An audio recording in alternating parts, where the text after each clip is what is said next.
Chronicles of the War of Souls book series. Book 1 Valeria, The Beginning of the End. Chapter 17. Heralds of War. Al-Marion. The final bend of the underground tunnel was behind them, like a sealed door to a recent past that smelled of blood and stone dust, a smell, acrid and sickly sweet, that still lingered in their nostrils, mingling with the new, alien sense of the surface. The party had been marching for over an hour across a wide-stepped valley leading south, from the entrance to N-A-R-U-Z-D-U-M-A-R-A-K. The air, though cold and damp, no longer felt as thick and stifling as in the mountain halls below. It was laced with the smell of wet stone and pine needles decaying under a pale sun. Every breath burned their lungs with an unfamiliar, almost painful freshness that tightened their temples and made their heads spin. A reminder of an expanse as wonderful as it was dangerous. Agrim marched at the front. His titanic figure seemed to absorb the meager light of the gloomy day, casting a long, ugly shadow that slithered across the ground like a harbinger, twisting among stones and withered grass. He set a deliberate, relentless pace, and this rhythm measured the steps of their mission, each step a hammer blow in the anvil of fate. Behind him, creaking its wheels over gravel and tussocks, groaning on ruts, came a small but obscenely sturdy dwarven cart, crafted of black oak and banded with steel.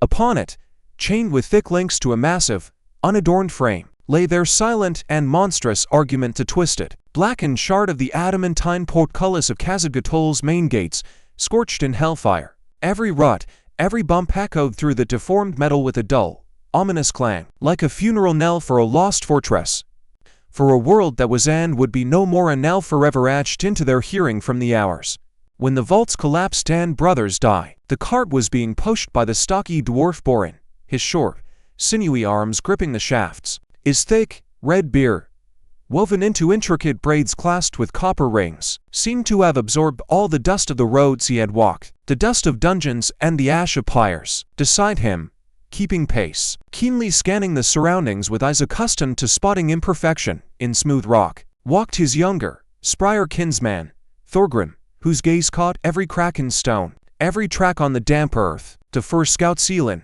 Raven, Kaelin, and old Findar, who had seen enough in his lifetime, moved like silent shadows on the flanks. Their cloaks, the color of faded moss and encroaching douse, blended with the dismal, washed-out palette of the landscape, making them an integral part of this mournful scenery. Its vigilant and silent sentinels, Chiron, the mighty centaur, brought up the rear, his powerful flanks covered with old, whitened scars and new, crimson ones from the recent battle, heaved in time with his heavy, slightly raspy breath. His gaze, accustomed to measuring the horizons of endless steppes, slid with longing and bewilderment over these cramped, dull hills. He felt a prisoner in a stone trap, his soul straining for freedom, while his body was forced to plod along in this dreary procession. It was Chiron who first froze, stock still, pricking his pointed ears, catching something none of the others could yet hear. His lush mane stirred on a sudden gust of wind from the west, carrying strange sounds barely perceptible, like a whisper from another world. Listen, his low, chest-deep voice, usually thunderous, came out so quiet and tense it made everyone turn. Hands instinctively reached for sword and axe hilts, bodies tensed, ready for fight or flight. And then they heard it, from beyond the distant, snow-capped peaks to the west, barely visible as ghosts against the leaden, low sky, came a piercing, multi-throated cry. It was as pure as the strike of a crystal bell in mountain silence, and for that, seemed all the more unearthly, alien to this ravaged land, a sound from a forgotten legend or a prophetic dream. As if on command, all eyes turned upward, against the milky white, motionless peaks, like the teeth of some monstrous giant. They saw them, a flock of hippogriffs, majestic shadows with mighty wings, borne westward by a favoring magical wind toward the beckoning woods of Lander. In this spectacle was a bitter poetry that tightened in the heart. They flied. Borin exhaled hoarsely, with a note of approval, halting the cart for a moment. A shadow of an ancient, world-old envy for those who could soar above troubles flickered in his eyes. Good luck to them, the elves. To bear such tidings, Agrim said nothing. He stood motionless, his fingers gripping the haft of thunder of the depths so tightly his knuckles whitened, watching the vanishing dots in the haze. His face, frozen like a statue carved from granite, held neither hope nor malice, only a heavy, cold, profoundly conscious understanding of the inevitability of the chosen path, a burden he bore with the same relentlessness with which the earth bears its mountains. Their roads had diverged, like rivers after a flood. The elves carried word of the fallen to their speaking trees, to their weeping kin, and he dragged along a broken road the tangible, crude proof of a dark and mighty power all would soon face, toward the deaf, indifferent walls behind which reality was hidden. And that thought was more bitter to him than the bitterest smoke. Enough gawking, he dropped sharply, almost roughly, turning forcefully toward the south. His voice held the grating of stone on stone, the sound of a final and irrevocable decision. We have our own row. More than enough. Their row, a silent reproach, ran alongside what was once the great dwarven highway, a broad stone ribbon, paved in the years of the Union's prosperity with the precision only dwarves could achieve, now more resembled a long, festering scar on the earth's body, a painful reminder that all things pass, that even stone, timeless, can be defeated by oblivion and indifference. The dwarves walked, noting with grim, professionalized the particularly deep cracks, landslides, and blockages, like physicians diagnosing the signs of a fatal illness in an old friend. Every flaw in the paving was a personal ache, a stab to the heart. Look there. Thorgrim, Borin grumbled gloomily, straining to guide the cart through another washout where water had eroded the foundation, and slabs had sunk into the mud. The creak of the wheels seemed like the road's own groan. Remember the tales by the hearth. This highway saw wagons groaning with mithril nuggets and gemstones heading to Al-Marion in caravans, day and night, the rumble of wheels, torches blazing, songs flowing like rivers, and now he snorted derisively, sweeping his gaze over the pitiful sight. That snort held all the bitterness of the world. Look, nothing but shame, complete desolation. I remember, Thorgrim replied darkly, his eyes, used to assessing stone quality, sliding wistfully over the shattered pavement. They laid the slabs with care, for the ages. Not a knife blade could fit between the joints, each stone chosen like a pearl for a crown, leveled with water, bonded with molten granite harder than steel itself. And now these weeds break through. All they do is grow, they care nothing for true labor. He spat toward a miserable shoot breaking through a crack. The gesture held all the bitterness of the world. No respect for craft.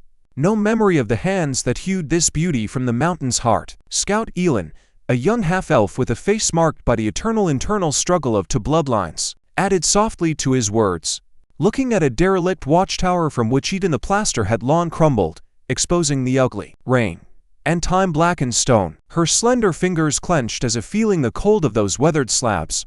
No respect for memory, boring. They've forgotten who built this and why, forgotten the hands that laid these stones. To them, it's just an old road, nothing more. Just a path from field to barn, from well to threshold. They don't hear the echo of guards' footsteps in their dreams. Don't see the torchlights gleam on polished granite. Occasionally, like islands of forgotten prosperity in a sea of decay, they passed villages. They huddled away from the highway, as if ashamed of its current wretched state, or, more likely, wary of it as one would a leper, shunning its mournful appearance and the ominous clang of chains from the cart.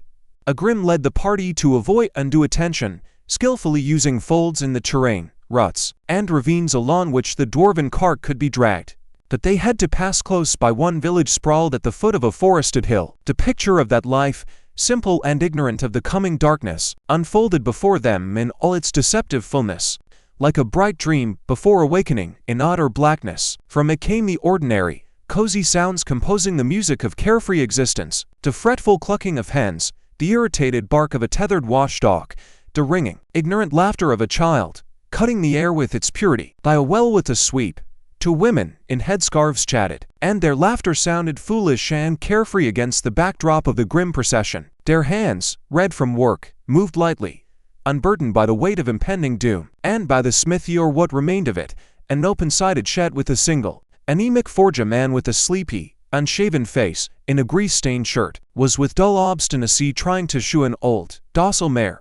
He glanced up for a moment, seeing the armed-to-the-teeth party and the strange cart with its blackened, seemingly hell-scorched metal shrugged, his gaze sliding over them with the indifference of everyday weariness, and returned to his simple task as if nothing more important existed in the world, as if the very shadow of war was less real than this old mare. Asleep, raven, The dark-haired and silent scout whose face rarely betrayed emotion, hissed through clenched teeth with a bitter smirk. Ice-cold fury now stood in his eyes. Sees his patch of earth and his mare. Doesn't feel that his sleep will soon end in such a nightmare that any death in an open field would seem a mercy. He doesn't hear the earth groaning under the hooves of the advancing host. Doesn't see the clouds in the west shaping into demon faces. "Their eternal curse, lad," old Findar remarked grimly, paternally, adjusting the bow across his stooped back. His voice held the heavy wisdom of long wanderings. "They don't believe in nightmares until they break down their door with an axe. Until calamity knocks, breathes its foul breath in their face, it simply doesn't exist for them. They think the world ends at their fence, and everything beyond is just tales for frightened children." Agrim watched silently, without stopping, the children playing by a sagging wattle fence. Their faces, flushed from running, were turned to their own world, small and comprehensible, where the worst was a spanking for a broken pot or a scraped knee. His calloused, burn-scarred fingers clenched involuntarily, and again, with painful sharpness. He felt beneath the rough skin the cold, merciless edges of the carved letters on the hammer's haft. Giardi, each letter a chisel blow to his own heart. Somewhere there, in the stone halls of Naruz de Merak, another boy, Elric, sat by a window, and his childhood, his carefree laughter, were already buried under the rubble of Khazad-Kutol. And these their joy, their serenity were so deceptive and fragile, so defenseless before the approaching storm, that watching became unbearably painful, like seeing a lamb frolicking at the edge of a slaughterhouse, unaware of the knife already posed over its slender neck. Chiron, pacing beside the hated cart, heaved a heavy sigh. His wide nostrils, like fissures in rock, flared, inhaling the thick, complex scent of smoky huts, warm milk, and manure, the smell of a settled, earthbound life. Alien and incomprehensible to his free-step soul, accustomed to the aromas of wormwood and dry grass. "The air is heavy here, Agrim," the centaur said, and his voice held not just weariness, but a deep longing, like a needle cage. "It smells not of the danger you see before you, that you can spear or crush under hoof. It smells of quiet decay, of meek acceptance of the end." The centaur took another deep breath, as if finally confirming his words. "My steps I pray to the spirits of my ancestors, that this stench of indifference and blindness, this poison of decay, does not reach them, does not defile the wind that runs through the tall grass, where every morning they greet the sun with heads held high, not eyes downcast." The road, as if weary of its own decline, slowly descended into a broad valley, and with each step, a new layer of desolation, a new wound on the earth's body, was revealed. The highway here was almost completely dismantled apparently. The locals had carted off the stone slabs for foundations and livestock pens, stripping the great work to bare bones like carrion. Now they walked on packed clay soil where the cart wheel sank to the hubs, leaving deep, mud-filled furrows behind like a bloody trail. Borin, sweating and cursing through clenched teeth, hauled his stubborn load from yet another mud trap, his mighty muscles straining like the roots of an old oak. The air filled with the sour smell of damp, earth and rot emanating from roadside ditches, overgrown with nettles and thistles, prickly and spiteful, as if nature itself had turned feral land bitter here. The scouts now moved ahead, not on the flanks, seeking firmer ground, their eyes anxiously scanning the sodden earth. Elin, light and swift as a racehorse, would occasionally glance back, her gaze, full of a silent question, meeting Agrim's. It held impatience mixed with anxiety, an understanding that every lost minute could cost the lives of those awaiting their word. They were losing time, stuck in this mire of oblivion, while the enemy, without doubt, moved swiftly and decisively. Old Findar, walking beside Agrim, silently pointed a calloused finger eastward, where a flock of black, restless birds circled above the forest. In that silent gesture was a whole verdict. Harbingers of death were already gathering for a feast. And that feast was not far off. Griffins, the old man tossed out curtly, and the word hung in the air, heavy and ominous as a death rattle. Or ravens, they don't gather in such flocks for go. When you see them swirling in one place like black leaves in a whirlpool, know that death smells there, and not just one. Soon they came upon what had drawn the scavengers. The sight that greeted them was as bleak as it had become familiar in these troubled times. To the left of the road, in a field, lay not just a burned but utterly looted wagon, a lonely skeleton of former prosperity. The carcasses of 2 horses, already picked to the bone, blackened by fire, were frozen in unnatural, agonized poses in the traces, their bared teeth seeming to scream of unbearable agony. Scattered about were fire-damaged chests, their contents shreds of fabric, charred remains of utensils, a few copper coins stuck to the mud scattered by wind and looters. But it wasn't this that drew the scout's attention, whose eyes saw not chaos but a story written on the earth. Raven, crouching, picked up a broken arrowhead from the ground. It was crooked, crude work, the iron porous and poorly tempered, with notches left by an unskilled hammer. Not orcs, he stated indifferently, showing the find to Agrim. His voice held no surprise, no fear, only cold contempt. Nor goblins, look, their forging is crude, but different. Not the mark of the dark mountains. Bandits, locals, by the looks, Findar added grimly, examining the tracks around and pointing to prints of coarse boots in the mud. Taking advantage of the lawlessness, the horde of the Iron Shaman is still far off, but their own wolves have already started cutting the sheep, and there's no shepherd left to guard the flock. Agrim silently clenched his fists, and in his eyes flashed that cold fire that precedes a storm. These vile creatures were merely a symptom, a sign of the Empire's rotting flesh, which could no longer even protect its own internal roads. He saw in this not just an attack, but part of the same great disintegration. The same stench that emanated from the capital itself, the very poison that corroded everything from within, turning neighbor into wolf, brother into executioner. By evening of another day, they reached a crossing over a wide but lazy river, its waters rolling turbid and indifferent. Once, a majestic stone bridge of dwarven craft had stood here. The massive, surviving piers, black in the water like tombstones to past grandeur, spoke of it. That the span itself had collapsed.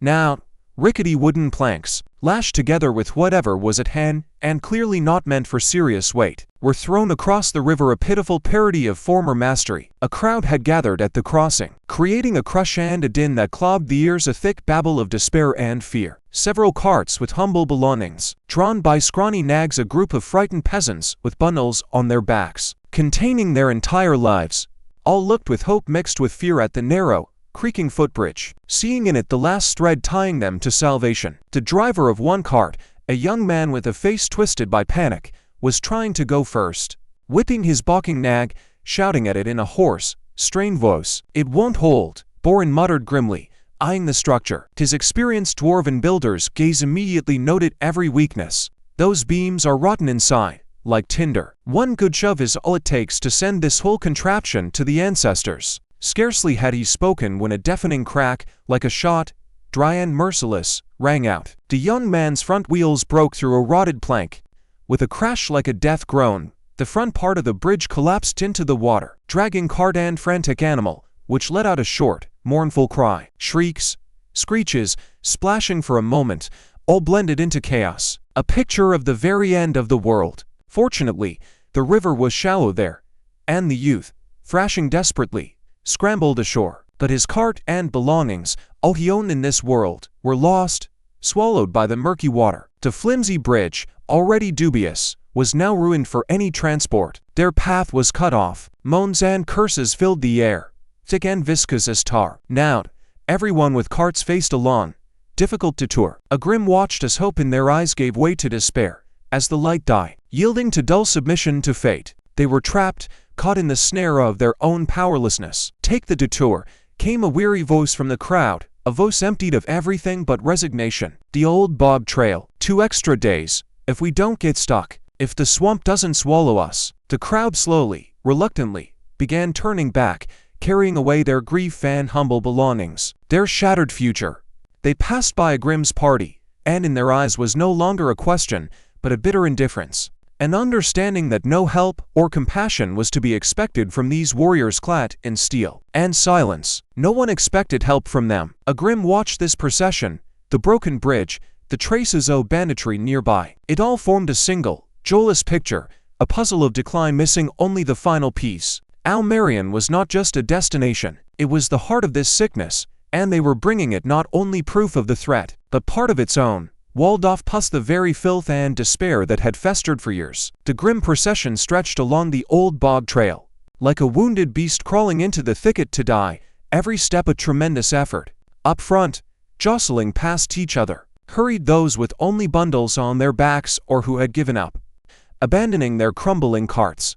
A blind hope drove them forward that the walls of Al-Marion would be salvation from the chaos reigning on the roads, the last bastion in a crumbling world. Behind, lagging and cursing every bump, came those who couldn't part with their belongings, carts bearing millstones, simple furniture, the infirm elderly, or small children whose quiet sobs mingled with the creak of wheels. Agrim's party ended up at the tail of this clumsy caravan. Their dwarven cart with its hellish cargo was the heaviest, and boring, and Thorgrim, sweating, struggled to turn the wheels in the sticky mire left by those ahead, their muscles trembling with strain. The screech of annulled axles blended with their heavy breathing, and the monotonous squelch of clay underfoot, creating a funeral march for the still living. For 2 days they moved thus, barely speaking, sunk in grim thoughts, a heavy foreboding. The air here was stifling and damp, smelling of rotting reeds and something sour from the swamp vapors. The musty breath of the mire itself. The leaden sky pressed on their shoulders, not shedding rain, only occasionally drizzling a fine, nasty mist that didn't cleanse the air, but made it heavier, stickier. At the end of the second day, the trail plunged into a damp, sickly forest where light dying, swallowed by perpetual dampness. The tree trunks, crooked and slanting, were covered in slippery moss smelling of a wet cellar and decay. Branches, like the hands of the drowned, leaned low over the travelers, catching at clothing with cold, sticky fingers. And here, on a narrow clearing where the trail made a sharp turn, blocked by a wall of deadfall, awaited a sight that froze the blood in their veins and made reason refuse to believe. Those ahead had halted, and a quiet, frightened murmur, like the murmur of surf before a storm, swept through the caravan, reaching Agrim's party. Those in front silently parted, revealing the ghastly scene to view. In their eyes was not just horror, but a complete, irrevocable loss of last hope. These were the ones who had gone ahead 2 days ago, traveling light, full of hope to be first to reach the saving walls, sure that speed would save them from trouble. Now they lay in the mud, scattered haphazardly like broken dolls discarded by an angry child. Several looted, like carts stood with empty, gaping beds, seeming dead themselves. Wheels were broken, shafts pointed skyward like bones pierced by pain. The worse were the bodies. They hadn't just been killed, they'd been dealt with a cruelty leaving no doubt, with that particular thoroughness belonging only to those who take pleasure in others' agony. The men were chopped so badly that shreds of clothing and flesh mixed with the earth, making it impossible to tell whose body was whose. The women, some had been dealt with differently. Elin, clenching her fists, turned away, her shoulders tense with restrained fury, a lump in her throat. The children, it was better not to think of the children, but their small, lifeless forms were forever etched in memory. The air was thick and heavy with the sweetish, cloying smell of decomposition and congealed blood, a stench that seeped into clothing, skin, the very core. A swarm of fat, black flies hummed over this feast of death, their monotonous, business-like drone the only sound breaking the sepulchral silence. Ambush, someone in the crowd whispered, and the word, like a spark, seared every mind, making hearts pound wildly. It hung in the air, cold and indisputable as a verdict. Bandits, Raven said hoarsely, no longer analyzing, just stating a fact, his face a stone mask. His hand fell naturally to his sword hilt, fingers closing on it with familiar strength. The same ones, waited for them here, knew where the trail goes, know all the trails like their own fingers, and might be waiting for someone else. Old Findar added, not taking his eyes off the forest fringe around the clearing, for example. Us. His confident voice was that of one who'd seen such scenes too often. They won't leave their spot until they've skimmed all the cream. Panic, held back until now by weariness and fear, began to rise in the crowd, like water in a flooded mine, cold and inevitable. There were stifled sobs, desperate lamentations, incoherent prayers. Some backed away, ready to abandon everything and run blindly, just to get away from this place, this stench and horror. Agrim stood motionless, his huge figure seeming the center of this chaos. His gaze, heavy and piercing, slid over the mutilated bodies, a scattered child's shoe, the empty, lifeless eyes of a woman staring at the leaden sky. He didn't see separate tragedies. He saw a terrible, inexorable pattern. This was the same picture as at the burned wagon, only on a larger scale. Petty, vile evil spawned by the greater evil advancing from the east. It didn't just kill, it humiliated, violated, took the last, the very memory of dignity. It was the offspring of that same stench of indifference and rot emanating from Al-Marion, its poisonous fruit. He slowly turned to his cart, To that hellish cargo they bore the blackened shard of the adamantine portcullis. And for the first time in these 2 days, his voice sounded not just with cold resolve, but with a new, terrible clarity born of despair and wrath. He addressed not only his party, but the entire crowd frozen in horror, and every word hit its mark. You see, his words fell like stones into the ringing silence, shattering it. These aren't orcs. Not spawn of darkness. These are people. Just like you. Only they've already realized the Empire won't protect them, that they can take what's poorly guarded, and kill those weaker. They're just symptoms of the sickness, and the sickness itself is where we're heading. He took a step forward, and his titanic shadow fell on the pale, fear-twisted faces of the refugees. In that shadow was something ancient and terrible. Flight won't save you. They're already here. They're everywhere. While Al-Marion hides behind its walls, its outskirts devour themselves. Our path isn't around this. It's through it, and we will carry to our rulers not just word of war, but of what this war has already turned their people into, of the pus oozing from the Empire's wounds. Prepare the cart. We go on, he ordered quietly, commandingly, turning to Boring and Thorgrim. His voice left no room for argument. Let them see, we aren't afraid to look at the consequences of their slumber. 'Tis heavy. Merciless words, like hammer blows, still hung in the stifling air, mingled with the sweetish smell of death. And into that ringing pause, before anyone could draw breath to scream or cry, the forest exploded. First came a short, whistling sound, like the sharp slicing of air, the malevolent whisper of death itself. Then a dull, wet slap, a sound forever etched in the memory of those who heard it. An elderly man standing nearest the edge of the woods gave a strange shudder, stagger, and fell face first into the mud without a sound. From his back protruded the short, ugly fletching of a homemade arrow, a tiny trickle of blood slowly spreading over the wet cloths of his coat. A moment of stunned silence followed, as if death itself held its breath, assessing its first strike. Then the forest came alive. The whistle became many-throated, turning into a fierce, hissing downpour raining on the clearing. Arrows slapped against carts, thudded dully into wood, sank into flesh with a sickening, wet sound, finding their targets in the crowd. Cries first of bewilderment, then of wild pain and terror tore the silence, mingling with the howl and whistle of death, creating a hellish symphony of chaos and despair. Ambush. This time it wasn't a whisper, but a deafening, throat-rending shriek, drowned in the general chaos. A last desperate distress signal that could help no one. People froze for an instant, paralyzed by fear, then scattered like a flock of sheep attacked by wolves. Some ran back down the trail, others forward, into the hail of arrows. Others in terror pressed themselves to the ground, to the bodies of the already slain, trying to hide behind them, digging fingers into cold, blood-soaked clay. Women's shrieks, children's wailing, death rattles, and the wild cries of the attackers from the thicket merged into a deafening cacophony, stunning, will-sapping. The air filled with the whistle of death. Dust rose underfoot, mixing with the smell of fear and blood. Agrim's party reacted instantly, with the calibrated, cold fury of professionals for whom battle was a craft and death a familiar neighbor. The scouts, as if dissolving into air, darted to the nearest cover behind tree trunks, overturned carts, their cloaks blending with shadows. The click of a bowstring and Elin, pressed against a mossy beech, already loosed a return arrow at a shadow glimpsed in the foliage, her face focused and cold. Raven, crouching, took up a position nearby in short dashes, his gaze coldly assessing the direction of attack, counting enemy strength. To the flanks, about 20 of them. Old Findar shouted, his voice, used to command in battle, cutting through the din of panic. 'Tis experienced I instantly discerned the enemy's dispersal. The dwarves, growling, yanked the cart, trying to use it as a barricade, their sinewy muscles straining to the limit. The heavy adamantine slab became their salvation. This time arrows thudded into it with a dull clang. Unable to pierce the magical metal, each failed attempt a small victory. Borin, pulling a small but reliable crossbow from behind his back, took position behind a wheel, his stocky figure tense in anticipation, finger on the trigger.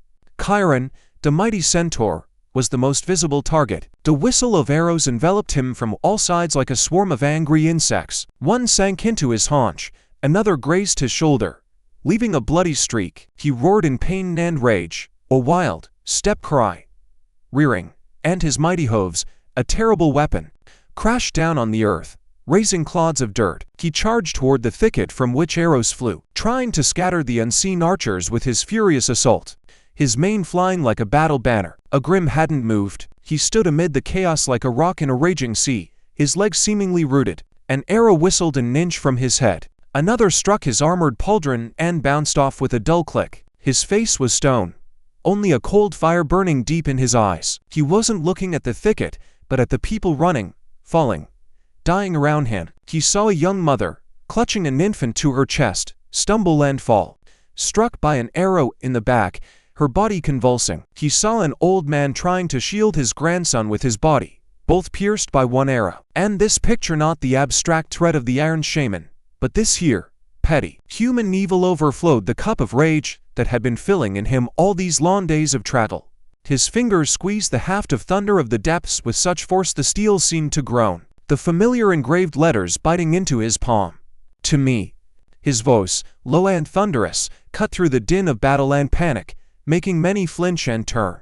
To the cart. Close ranks. He wasn't just giving an order. He was becoming the center, the fulcrum in this hell, the only bastion in the world crumbling around them. His calm, relentless fury was more infectious than panic. Those still able to hold weapons, a few men with axes and pitchforks, rushed to him, seeking protection behind the massive cart and his titanic figure. They formed an improvised circle, in whose center huddled women, children, and the wounded. In their eyes, full of terror, appeared a spark of hope.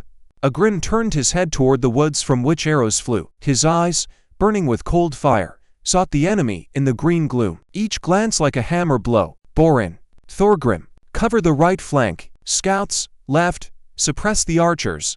His commands were brief and precise, as if born of dozens, if not hundreds, of battles. They think they've attacked a flock of sheep. We'll show them the sheep have wolf fangs today. The shooting stopped as suddenly as it began. The last arrow, loosed blindly, thudded into the cart. In the ensuing silence, only heavy breathing, the moans of the wounded, and the crackle of branches under the feet of approaching enemies, no longer hiding their presence, were heard. They emerged from the thicket, confident of victory, of easy plunder. There were 25, maybe 30 of them, ragged, filthy, armed with whatever came to hand. Crooked swords, notched axes, rusty halberds, some with just sharpened stakes. Their faces, distorted by greed and cruelty, were now lit not by the hidden cowardice of archers, but by the wild courage of jackals scenting easy prey. They came in a disorderly, but menacing crowd, fanning out along the clearing's edges, intending to pincer the survivors. In their eyes burned the dull fire of hunger and violence. "Make ready," Agrim shouted, and his voice sounded calm and commanding, instilling confidence in faltering hearts.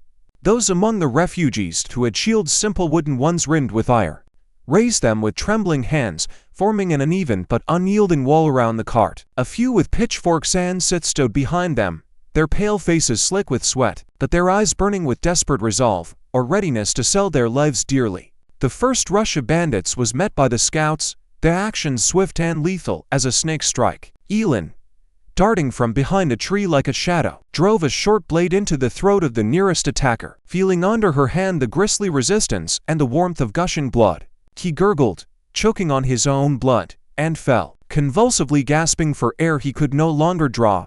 Raven, fighting in tandem, parried a axe blow and with a return swipe of his curved sword opened the opponent's belly. From groin to sternum, boiling entrails, gray and scarlet, spilled into the mud.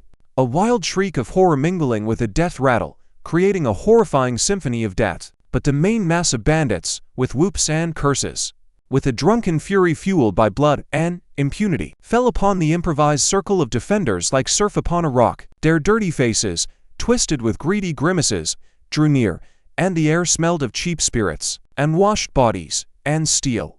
And here, Agrim entered the fray. He didn't charge to meet them. He simply took a step forward, toward the avalanche, and in that movement was all the inevitability of fate. The first bandit, a burly brute with a two-handed bardish, raised it overhead, intending to split the giant in two, but Agrim was faster. Thunder of the depths described a short, devastating arc, whizzing in the air, like a falling stone. The blow struck the bardish's haft.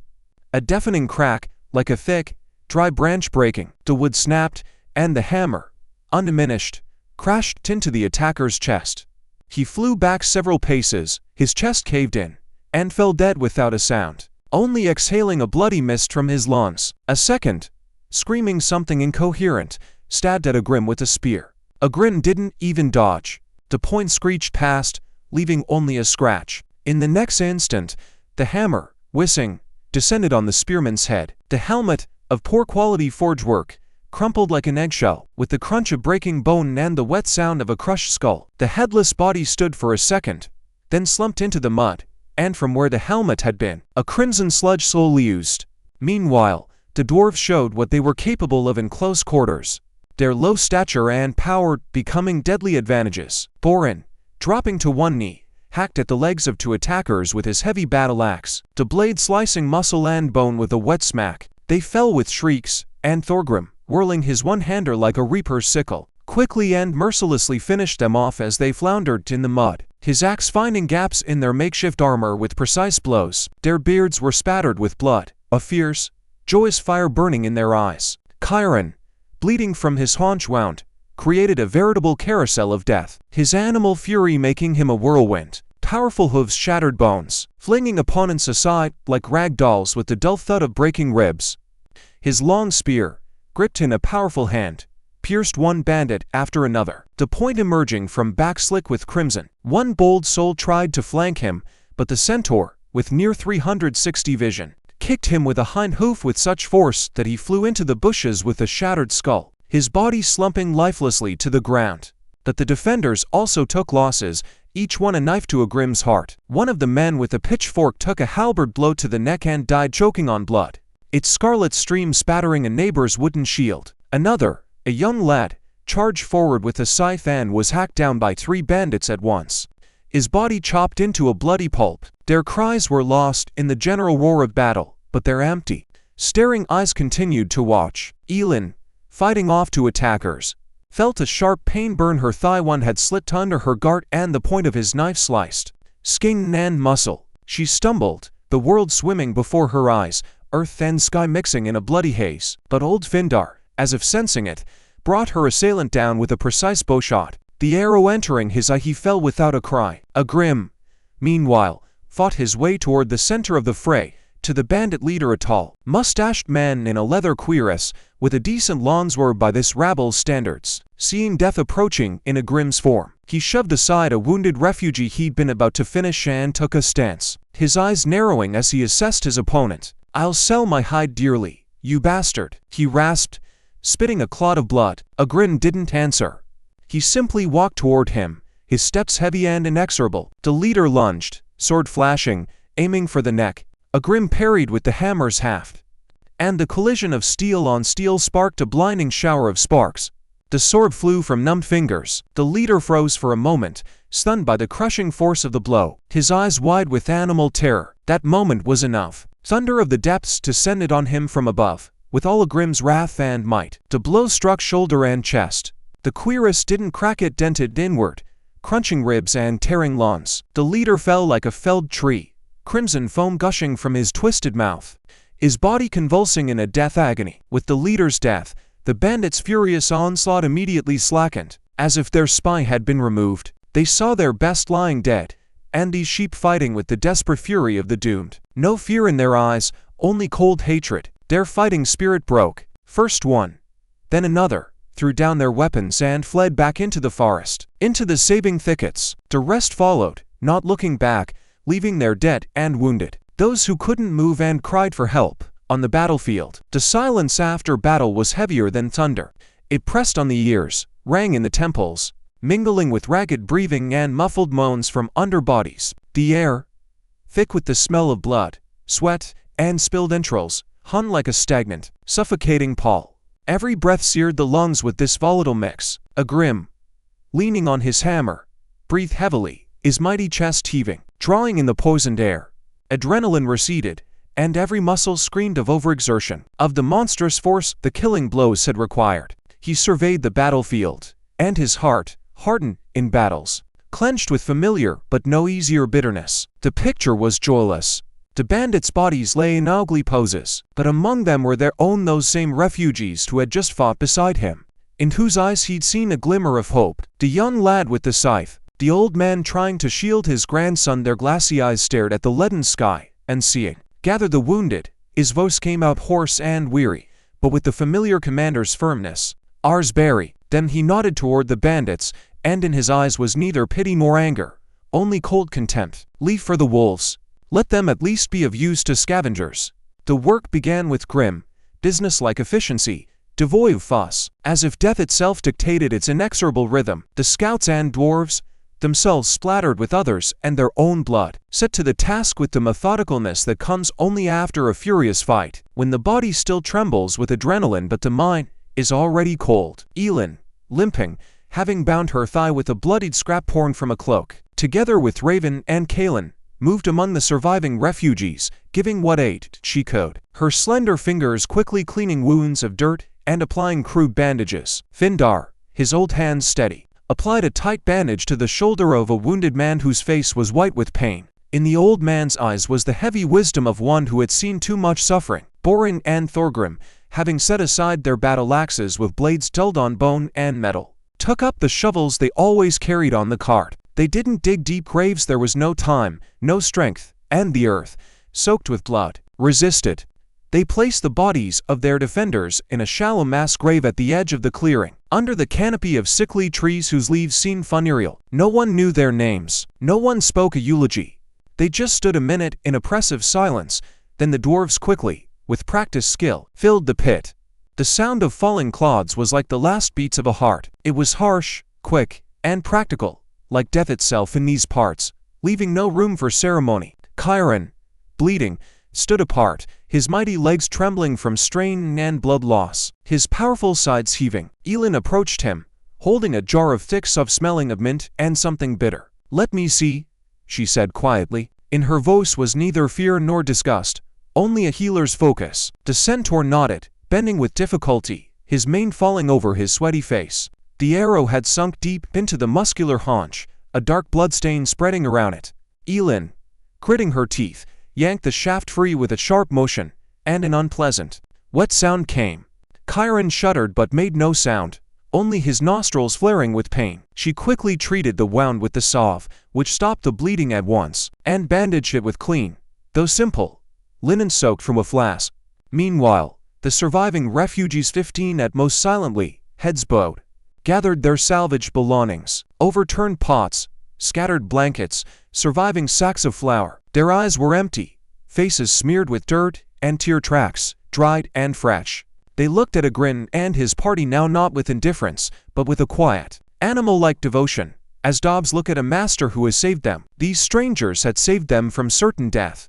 Now they were bound by blood, a bond stronger than any oath. "We can't stay here," Agrim said, addressing everyone. His voice, hoarse with weariness, cut the air like a knife. His gaze slid over the dark, silent forest beyond which lay the unknown. They might return with reinforcements. "We move now." No one argued. Mustering their strength, the caravan, now much diminished and battered but fused together by shared grief like red-hot iron, set off. They walked not in a stretched outline but in a tight group, shoulder to shoulder. Up front, limping, went the scouts, keenly peering into every shadow, every movement of foliage. Behind them Agrim and the dwarves with their eternal cart, its wheel creak now sounding like a funeral march. Then the surviving refugees, and bringing up the rear, breathing heavily, was Chiron. His wound burned with fiery pain at every step, but he kept up, his will stronger than his flesh. They walked without speaking. Words were unnecessary now, everything had been said with looks and silent understanding. The cart's creak and the measured tread of feet and hooves were the only sounds, breaking the ominous silence of the forest. Each bore within a burden of what they'd endured. Some the loss of kin, others the weight of killing, others still the soul-chilling horror. But now they walked together. Shared pain had forged them into a whole, an involuntary party, tempered in fire and blood, having passed through hell and remained alive. Each evening, barely finding a suitable clearing or some shelter from the biting wind, they made camp. It was a pitiful semblance of a stop, a few fires around which figures huddled wrapped in clothing and blankets, and that same cart, always at the center like a silent altar to their mission, like the dark heart of their caravan. But in this miserable semblance of life, there was a strict order dictated by necessity and fear. Agrim, Boring, and Findar assigned night watches and now not only warriors stood guard. A teenager, the son of a slain potter, clutched his father's knife, listening to night rustles, his young face grown old and serious. A woman who had lost her husband sat motionless, staring into the darkness with wide-open eyes in which eternal anxiety had frozen. They learned not to sleep, but to doze lightly, waking at any crack of a branch. At the softest whisper of the night, fear became their constant companion, but now it was not paralyzing terror, but a cold, vigilant wariness etched into their very marrow. The wounded were tended by all, sharing the last sip of water and scrap of clean cloth. Elin's and Kellen's salves worked wonders. Their ancient recipes, smelling of forest and herbs, were a gift sent to them in this hell. Deep, ragged wounds closed with pink new skin. In mere days inflammation subsided. Even Kyan's haunch wound, which had seemed terrible, healed with inhuman speed, leaving only a fresh, pink scar. But there were wounds no salve could touch. The empty eyes of a bow orphan in that slaughter, the hollow despair in an old woman's voice as she hummed a lullaby to a non-existent grandchild. These wounds didn't heal, they only dulled, sinking deep, becoming part of the soul, its dark and inescapable part. For 2 weeks they traveled south, and the landscape around slowly but inexorably changed, as if the land itself was experiencing its own fall. The thicket forests with their damp, rotting air were left behind. Now they were surrounded by hilly, almost treeless expanses overgrown with brown, sun-scorched grass and thorny shrubs that caught on clothing. The earth here was poor, stony, every step raising clouds of acrid dust. The villages they encountered were even poorer and more neglected than before. Wells with brackish water, fields long untouched by plow, and rare, timid inhabitants watching the passing caravan with silent suspicion, not leaving their hovels that looked like crypts. Of the former great highway, only memories remained, and occasional stone slabs sunken into the earth like tombstones to past grandeur. The air here was different, dry, dusty, carrying the smell of wormwood and sun-baked clay, tickling the nostrils and leaving a bitter taste on the lips. The wind roamed the hills freely, gusting and wailing a lonely, mournful song of oblivion in their ears.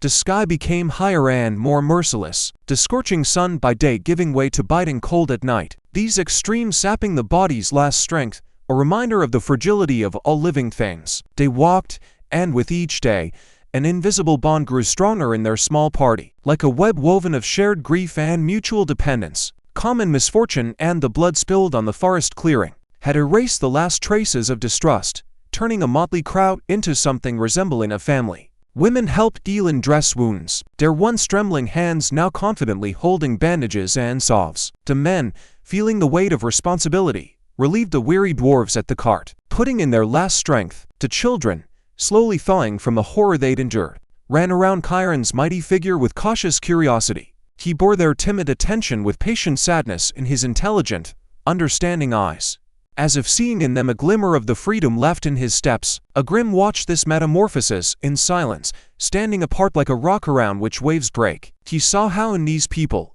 broken by grief and despair, a stubborn, almost stupid will to life awoke, the same that makes grass sprout through stone. They no longer fled blindly, obeying animal fear. They walked, consciously and inexorably, and he, without grand speeches, led them with his silent will, as a compass points the way. And then one morning, climbing yet another gentle, dusty hill that opened a view onto some bleached expanses, they saw it, ahead, on the very horizon, frozen in the haze of daytime heat, lay a gray band like dirty glacial ice. At first it seemed just a cloud bank or a distant ridge of hills, but the heart clenched with unaccountable foreboding, and eyes, accustomed to open spaces and skilled at discerning minute details at vast distances, soon began to discern its true nature. These were not hills.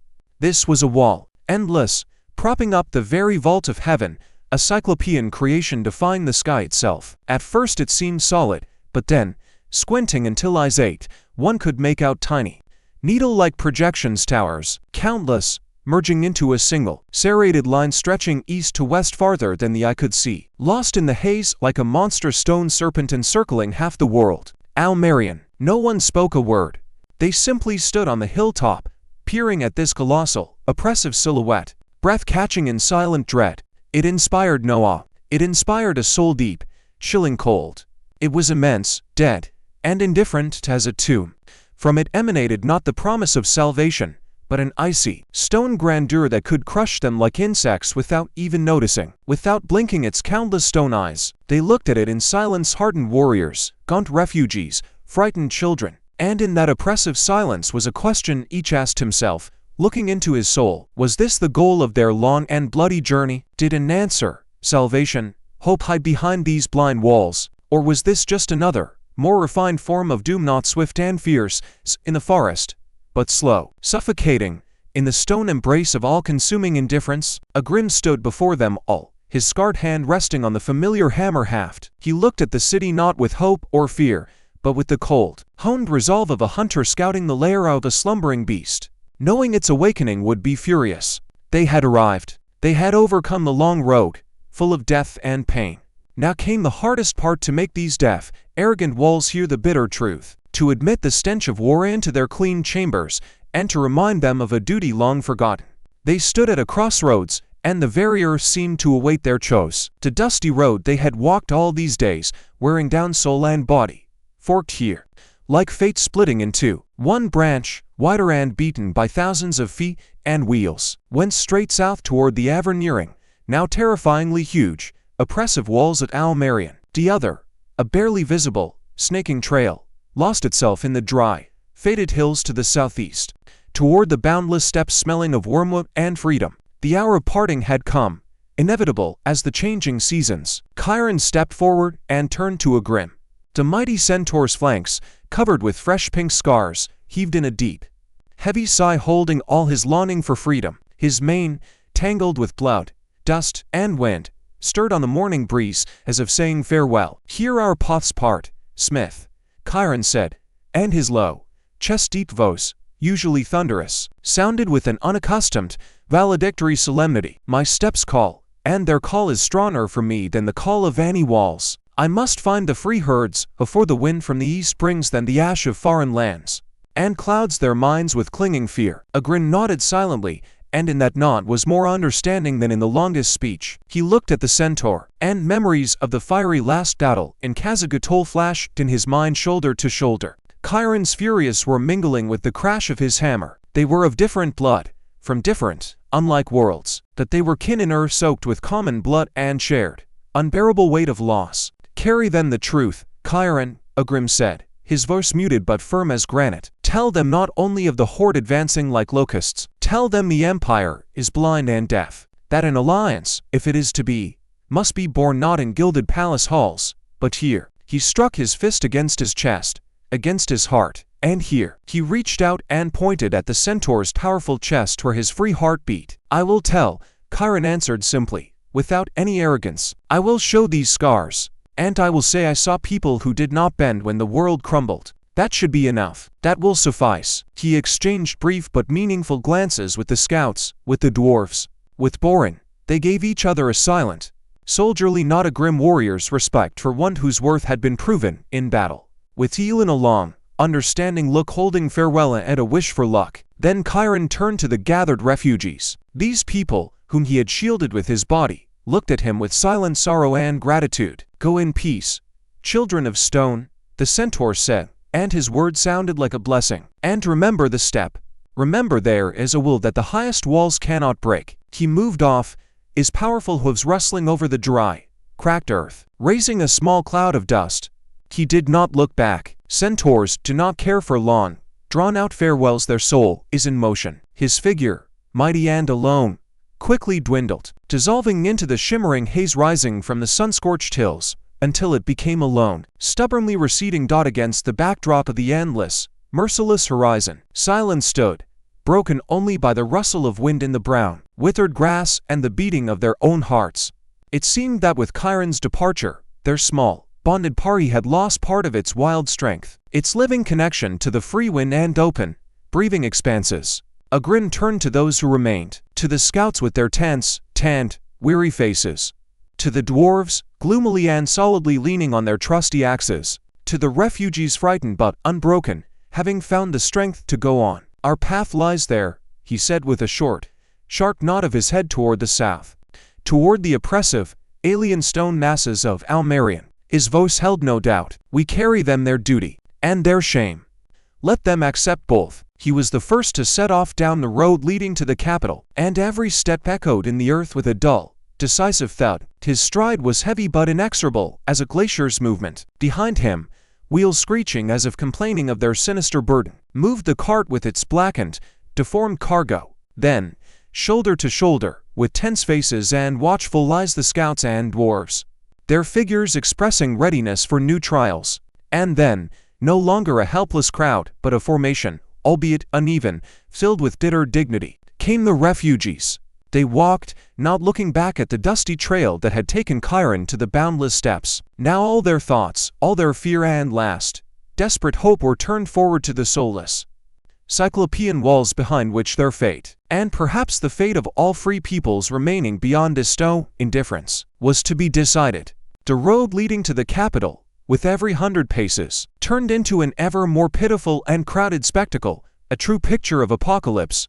What from afar seemed a majestic avenue, up close appeared a huge claptrap, a giant anthill gripped by panic. The great bridge was a giant jam of carts, wagons, and desperate people whose faces expressed only weariness and fear. The air hummed with thousands of voices, shouts of drivers, children's crying, cursing and humbled pleas merging into a deafening din. It smelled of sweat, dung, acrid dust, and fear, thick and tangible as fog. Their small, bonded party stood out against this background like a rock in a turbulent river. People gave way, looking at the grim giant with a hammer on his back, at the warlike scouts with their silent gait, and the stocky dwarves with their stony faces with weariness and servility, and especially at that very cart with the blackened, twisted shard that inspired inexplicable, primal horror, as if they were carrying death itself. Finally, they stood at the foot of the Titanic gates, and up close they were even more grandiose and soulless, overwhelming in scale and cold grandeur. Stone giants, rearing to the very sky, seemed to look down upon the bustle at their feet with mute, millennia-old contempt. The runes of the ancestors, carved in stone, covered with dust and time, kept silent, as if forgetting their ancient meaning. Before the gates, behind massive wooden barricades, reigned a stifling, measured bureaucracy having nothing to do with the chaos behind. Guards in dull but neat armor with apathetic, faded faces methodically, without a hint of emotion, checked travel papers of those they decided to admit. They resembled prison wardens more than city defenders. Their souls seemed long faded under the weight of formalities. Their movements were precise but lifeless. Their gazes slid over people, seeing in them only potential threats to established order. When their turn came, one of the guards, lean and bony with a face etched by boredom and indifference, lazily raised a gloved hand, blocking the way. Halt. Travel papers. His voice was flat, devoid of inflection, like the creak of an annulled door. Agrim stepped forward. His titanic shadow fell over the guard, but he didn't even flinch. So accustomed was he to his petty authority. "We are not merchants," Agrim growled, and his voice sounded like a hammer blow on an anvil against the backdrop of indifferent no's. "We are envoys. We bear word for the Supreme Council. Word of war." The guard slowly, with obvious reluctance to expend effort, shifted his gaze from Agrim to his companions. His eyes, small and piercing, narrowed when he saw the dwarves, and a spark of ancient, ingrained animosity flickered in them. "Dwarves." A light but distinct contempt sounded in his voice, as if speaking of something unclean. "Dwarven passage into the city is restricted by order from above." Especially such. His gaze slid over their dust-covered, sweat and blood-soaked clothing, over their grim, stained faces, unpresentable ones. Borin snorted, his red beard, braided into plaits, trembling with indignation, fingers clenching into fists. "Restricted? You brat in shiny tin. I could level your city with one finger." Your ancestors crawled on their knees, begging for our skill with stone. Agrim stopped him with a gesture, sharp and commanding. He saw how the other guards, until then standing relaxed, tensed, their hands moving unobtrusively, confidently to sword hilts. They weren't afraid, they were just following procedure, drilled to automatism, and any violation was merely an occasion to apply force. "And them?" The guard nodded at the scouts, his tone becoming even more sarcastic. "Forest vagrants, without clan, without tribe. And you, giant," his gaze fixed on Agrim again, cold and appraising. "Where are you from? You wear a smith's leathers, but you smell of blood." "Others." The guard's words held no curiosity, only cold, official suspicion. He saw in them not messengers of doom, not envoys from the front of a dying world, the potential troublemakers, disruptors of his once and for all established, convenient order. We brought proof. Agrim stepped back, allowing the guard a full view of the cart and its grim load. A shard of the gates of Khazad-Gotol, adamantine, broken by monstrous creatures. The guard lazily, with exaggerated reluctance, approached the cart, touched the blackened, scorched metal with a gloved finger, and grimaced as if touching something unclean, contagious. Junk, he concluded indifferently, with finality, wiping his glove on his trousers. I see no guild seals or permits for scrap metal import. Do you have any letter? An official petition? Even from some village elder? Raven, standing a little apart, hissed quietly, watching the scene, and his face, usually impassive, twisted with smoldering fury. They are blind and deaf. They guard the gate to a perishing world and don't see it's already rotten from within. And they are but worms on its corpse. Agrim felt the familiar, cold rage, like molten metal, begin to boil in his chest, rising to his throat. They had passed through true hell, losing friends and companions, bore the weight of unbearable proof, and this dandy in rust-polished armor was talking to them about permits for scrap metal import, as if they were hauling old wheel rims, not a shard of a dying people. We need to see Chancellor Taelyar, Agrim said through clenched teeth, with such effort his jaw cramped, straining to keep self-control as if holding back a dam before a flood. It's a matter of life and death, not of the city, the empire, everything that still breathes behind these walls. At the Chancellor's name, a spark of something not fear, but rather deep, ingrained irritation, like a bureaucrat disturbed from his measured routine flash in the guard's cold, empty eyes. He clearly wanted no extra trouble that could disrupt his dull, predictable day. Chancellor Taelyar does not receive delegations of ragged vagrants with a cartload of junk. He cut off, and each word was a polished stone of contempt. You have no travel papers, no official documents with the proper seals. You have nothing that would permit me to let you pass. Be off. He made a careless but authoritative gesture, and several other guards, who had been standing in the shadow of the gate, drew closer, creating unambiguous, dense pressure with their armor and indifferent faces. The crowd behind them stirred, sensing imminent conflict like a herd scenting blood. Agrim stood motionless, and his fingers, covered with old burns and calluses, dug into the familiar haft of thunder of the depths with such force it seemed the tempered steel would crack under the strain. He looked at the indifferent, sanitized faces of the guards, at the cyclopean, mute walls, at this embodiment of dead, bureaucratic heartlessness raised to an absolute, and in that moment, with crystalline, bitter clarity, he understood that entering Al-Marion by honest means, by way of pleas and explanations, was impossible for them. The gates were open only to those who played by their distorted, abyss-leading rules. Agrim stood like that for several seconds, his mighty chest heaving heavily, blood pounding in his temples. One more moment and the heavy hammer would fall on the massive gate bolts. His furious roar would grind these sanitized guards into the mud. He saw himself doing it. The red-hot metal of rage called for action, for a solution as simple and clear as a steel strike. But then his gaze, heavy and piercing, fell on the cart, on the blackened, scorched adamantine in which the agony of Khazad-Gotol was forever frozen, on the faces of the refugees frightened, gaunt, but filled with blind, desperate faith in him, in his will, and on the scouts, frozen in readiness, fingers on bowstrings, ready at his word to unleash a hail of deadly arrows on the guard. He exhaled, a long, whistling exhale, releasing the steam of rage and impotence. Breaking the gate would be easy. It would be a moment, a flash of cleansing wrath, but it would doom everyone who had followed him, trusting him, and would forever bury their mission, turning messengers into mere rebels whose deaths no one would mourn. Slowly, with inhuman effort of will, he unclenched his fingers from the hammer's haft, and the blood returned to his whitened knuckles. As you say, his voice sounded muffled, but now without threat, with an icy, impersonal delivery he had once used in negotiations with mountain clans. We're not blocking the way. He turned his back on the stunned, momentarily speechless guards and with a sharp, precise gesture ordered the party to withdraw.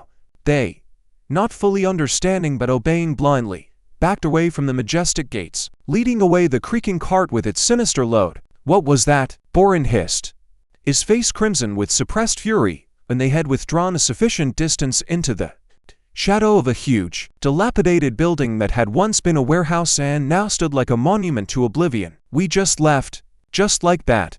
Let those pups in tin bark at us. After all we've been through blood and death. We haven't left. Agrim swept his gaze over his small but bonded army, and in his eyes burned a cold, calculating fire. We seek another path. One knob walked with scrolls and seals.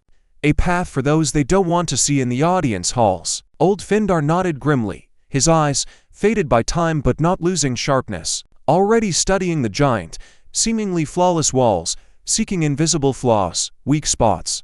Sewers, riverbed. Dwarves built not only gates and towers, they laid the arteries through which the city breathed, which were its lifeblood, and which it has long forgotten, as the body forgets the work of internal organs. Elin, still pale with fury over the endured humiliation, was gripping her dagger hilt with force. She pointed to a narrow, stinking alley descending toward where a putrid smell came from, toward an unseen embankment.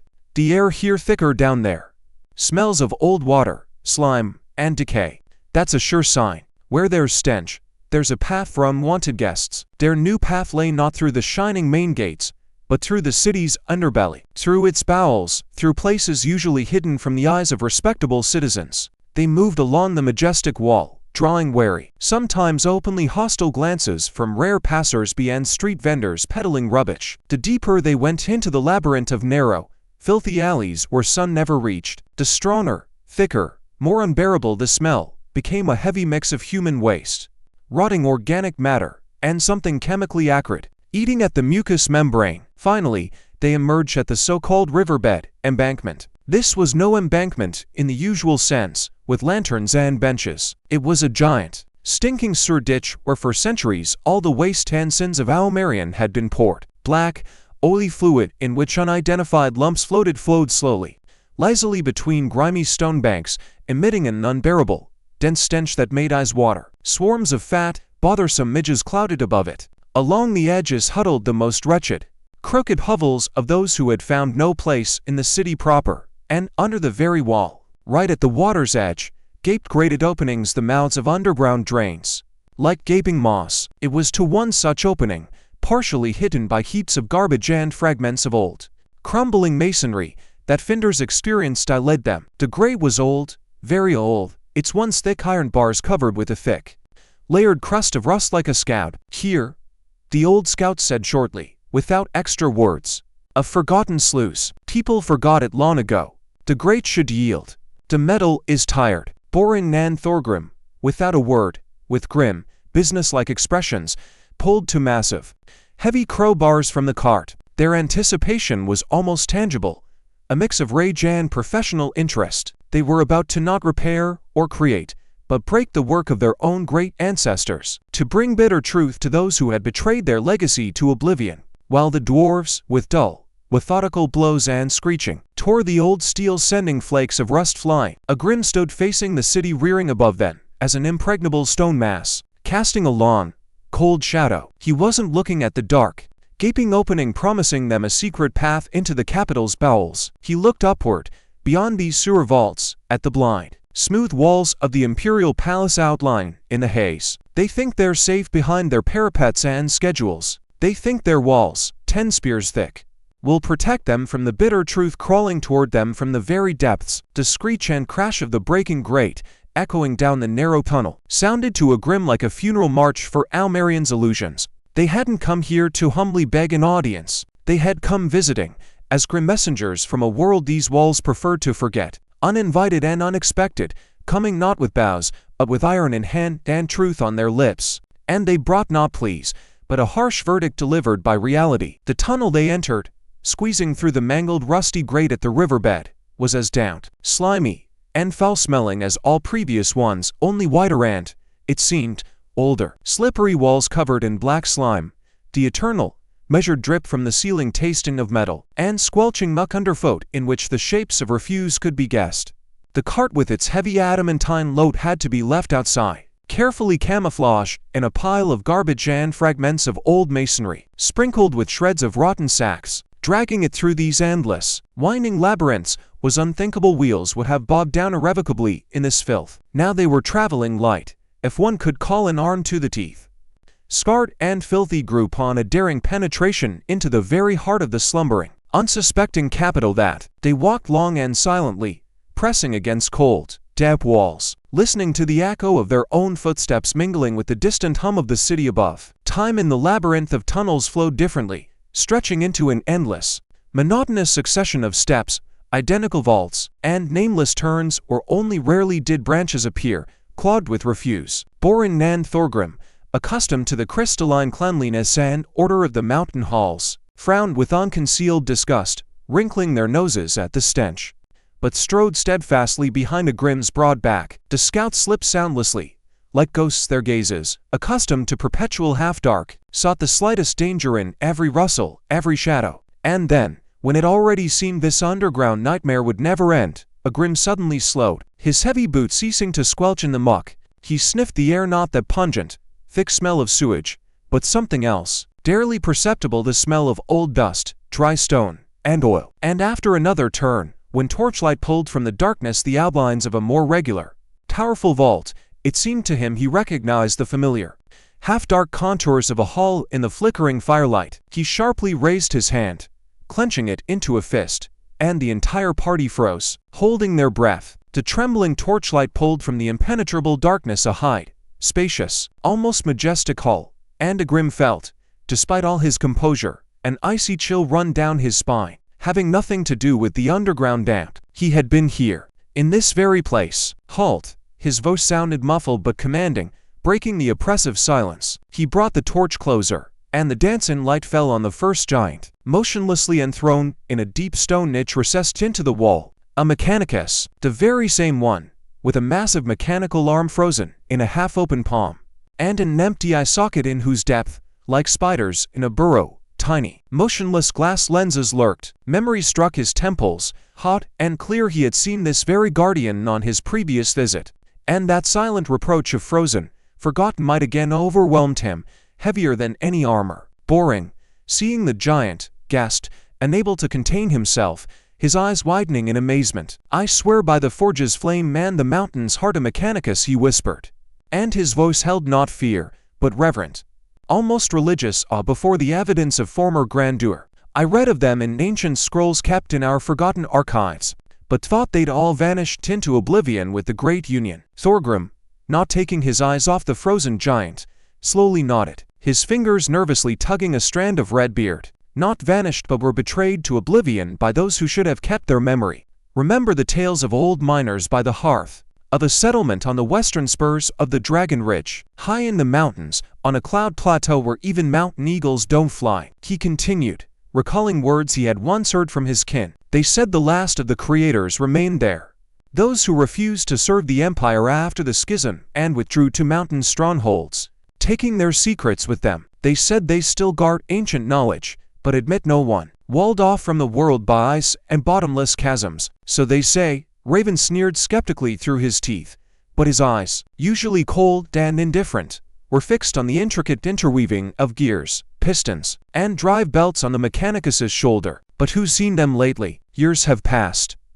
Maybe they died out long ago, like their unimaginable art, and only these iron ghosts remain of them." Elin, not taking her eyes off the mechanical hand whose every finger was an engineering masterpiece, added quietly, and in her voice was not only admiration but bitterness, "Died out or not, they were real, and their art, it could have changed much, saved many lives. Look at this work, such precision, such power, it's unthinkable for today's smiths." Agrim listened silently to this whispering behind his back, but his own gaze was fixed on the massive mechanical palm capable of crushing rock. Again, with painful, cutting sharpness, he pictured Finn, but this time not with an empty, stitched sleeve, but with such a complex, living hand, strong and unyielding, able to hold a shepherd's crook or a knife again. The thought, previously seeming an unattainable fantasy, now, before the face of this mute but eloquent evidence of former grandeur, acquired ominous and yet hope-filled outlines. The knowledge that somewhere high in the inaccessible mountains,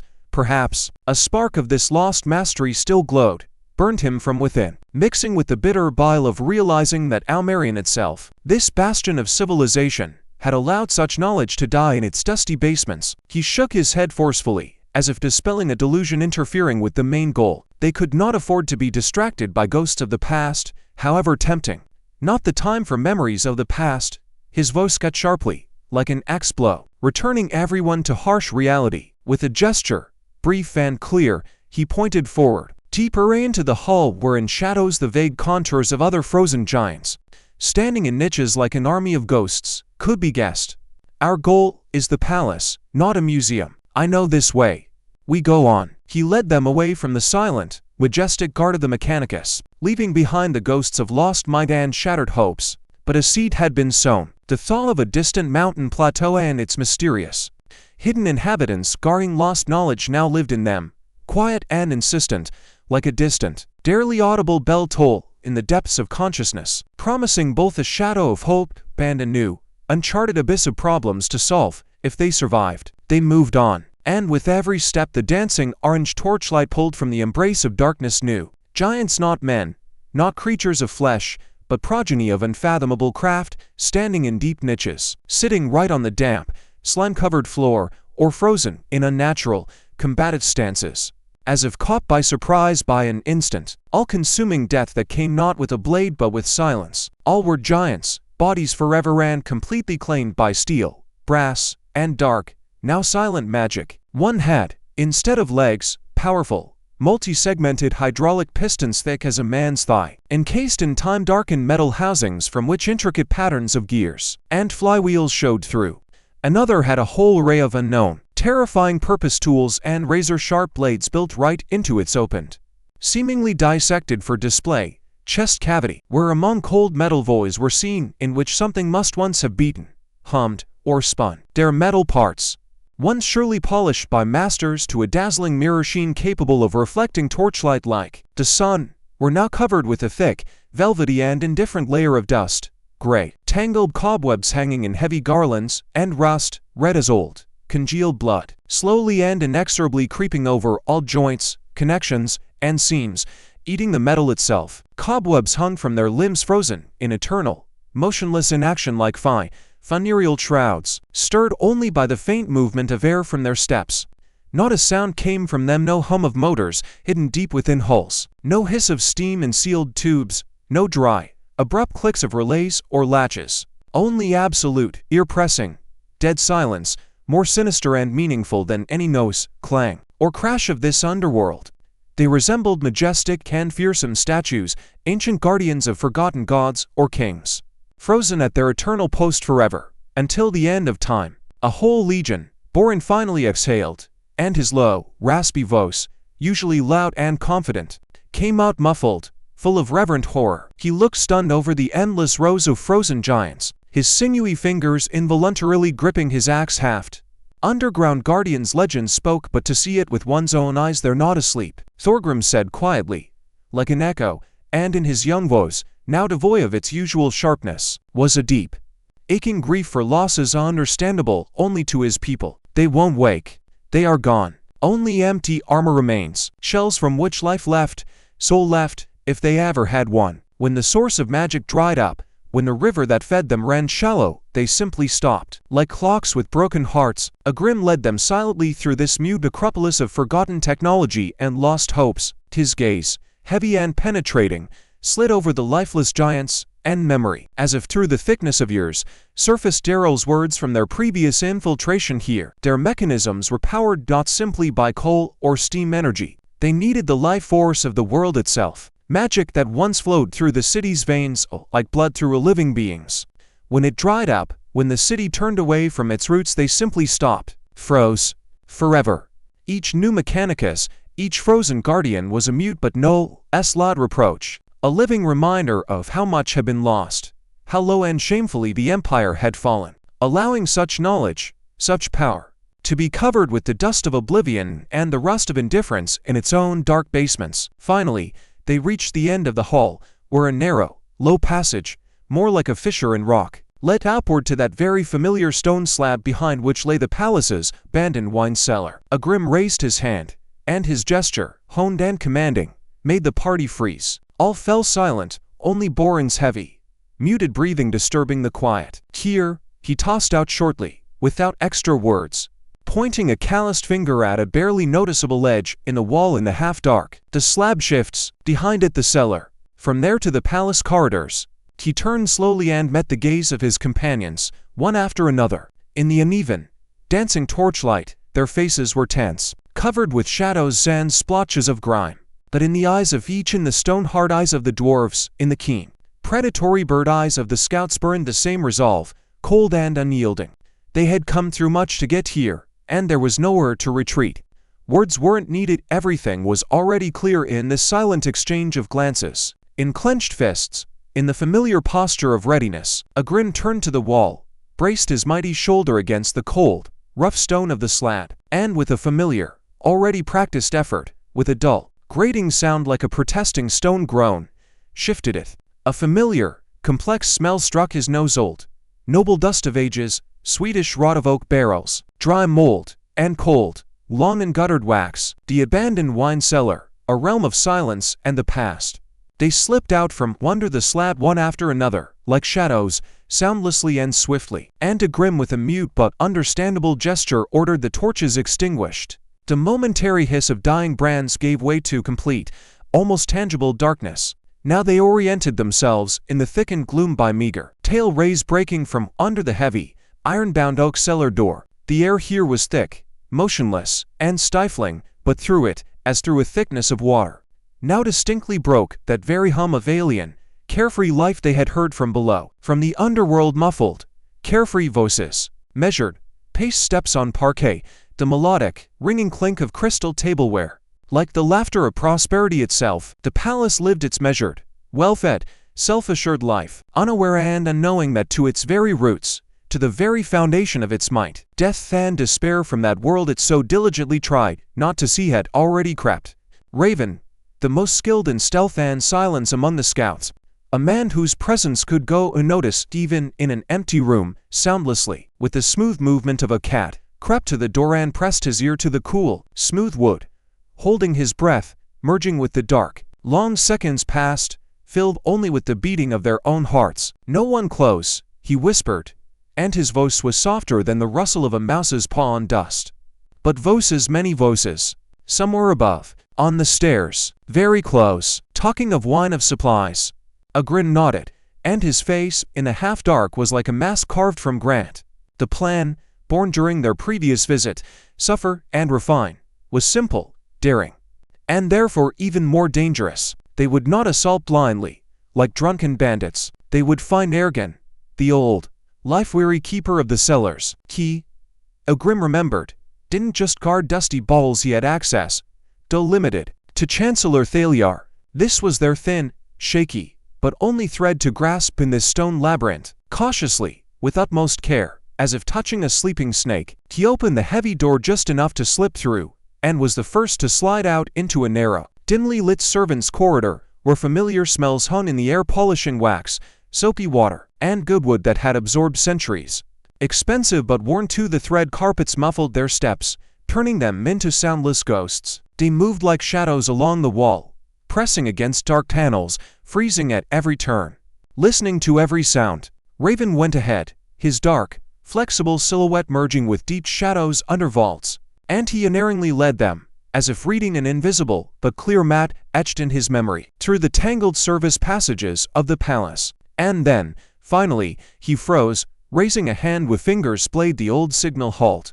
They found themselves before a familiar massive door of dark oak, adorned with carvings of grapevines, with a bronze, hand-polished handle in the shape of a sleeping, cold dragon. From under the door streamed a narrow, yellow beam of oil lamplight, and came muffled but distinguishable voices. One elderly, weary, with a rasp, sounding like the creak of old parchment. The other young, agitated, with a tremor of impatience. "Here," Raven whispered soundlessly, with lips only, and his eyes gleamed in the dark like a predator spotting prey.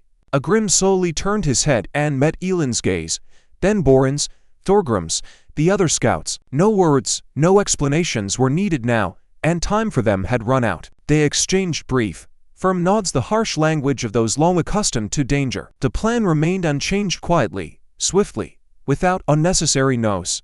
Like water seeping through stone, the door opened with a quiet, plaintive creak like a moan, and in the opening, flooded with warm, yellow light, appeared a young servant, pale and confused, with an empty decanter in trembling hands. He had no time to understand anything before Raven, driven by scout reflexes honed to the limit, acting faster than human thought, sharply but soundlessly grabbed him and clamped a hand over his mouth firmly but without cruelty, not allowing a sound, a sigh, a death rattle.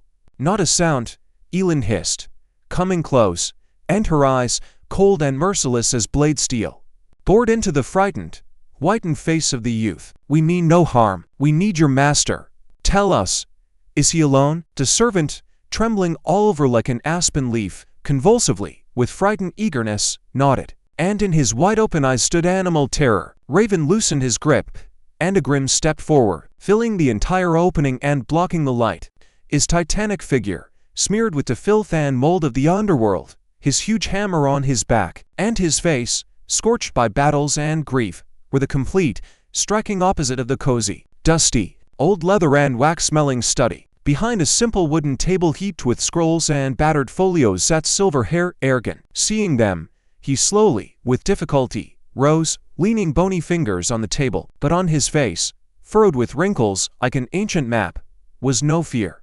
There was only heavy, weary understanding, as if he had been expecting this visit for long years. His faded, cloudy eyes slid over Agrim, and in them flickered something like bitter recognition and even relief. "You," the old keeper said quietly, without intonation. His gaze stopped on Agrim, as if seeing in him a herald of fate. "You returned. I thought the guard had caught you after that last visit of yours. I thought you were all dead already." "Your empire taught us much, old man," Agrim replied hoarsely, with a smirk in his voice, stepping over the threshold and leaving dirty footprints on the clean floor. "Mainly not to trust its walls and its promises. We've come again, and this time, you will take us to the Chancellor, not as supplicants come bowing, as envoys come with a final word. We have a word for the Supreme Council, and we will say it, either to him in the quiet of his study, or to them." He nodded at his companions, in whose eyes burned the fire of resolve, in the middle of the throne room. "Before all your gilded nobility, the choice is yours." Ergen looked at him long and intently, and in his aged, weary eyes a mute, desperate struggle went on, fear of punishment, loyalty to duty, and beneath them a smoldering but unextinguished spark of something he had long considered dead in himself. Conscience. "All right," he finally exhaled, crumpling some accounting scroll in a trembling hand. "To hell with you. Follow me. But remember, one wrong step, one suspicious sound, and we all die. Here, walls have ears, and carpets have eyes. We're all dead already, old man," Borin tossed out indifferently, with a bitter smirk, casting a last glance down the empty corridor. "We've come from the other side, from beyond your walls, to remind of that to those who still think themselves alive." Ergen, saying no more, beckoned the frightened, still trembling apprentice with a nod, whispered something quickly and quietly in his ear, and heavily, as if bearing an unbearable burden on his shoulders, headed toward a secret, almost invisible door in the back wall of the study, leading into a tangled network of service passages. Ergen moved forward along a narrow, dark as a chimney corridor, his hunched figure in a worn doublet seeming a pale ghost in the half-dark, casting vague shadows on walls. Behind him, stepping heavily so that old floorboards slightly sagged, came Agrim, his mighty shoulders almost touching the walls on both sides. Scouts and dwarves brought up the rear, moving soundlessly, their gazes, accustomed to darkness, darting, seeking the slightest danger in every shifting shadow, every suspicious sound. The air in the service passages was different, thick, stifling, smelling of old dust, cold wax, and the scent of damp, rotting wood. Through thick walls came the muffled but insistent hum of palace life, distant, carefree voices, the measured, paced steps of patrol guards, elegant, languid music coming from somewhere above, from the state halls. Each sound painfully cut the hearing, reminding of the abyss separating this cozy, self-satisfied world of peace from the bloody hell they had left beyond the city walls. Ergen led them without the slightest hesitation. His aged, stiffened legs seemed to remember every turn, every almost invisible crack in the dark wooden panels. They passed a secret door disguised as a shelf of yellowed scrolls, went through a narrow, low passage behind a huge, faded carpet depicting some forgotten battle. And finally the old man stopped at an unremarkable, dark oak door adorned only with a modest, miniature coat of arms, a stylized scroll, and quill pen. "The Chancellor's study," he whispered, turning to Agrim, and his voice trembled with tension. His face in the half-dark was pale as linen, drawn. "I just beg you, do nothing rash, for all our sakes." Agrim silently, without a hint of emotion, nodded. He slowly turned his head, looked at his companions, at the dwarves gripping axe half so tightly their fingers whitened, at the scouts with bowstrings drawn taut, ready to loose deadly arrows any second. Then, without knocking or hesitating, he pushed the heavy door.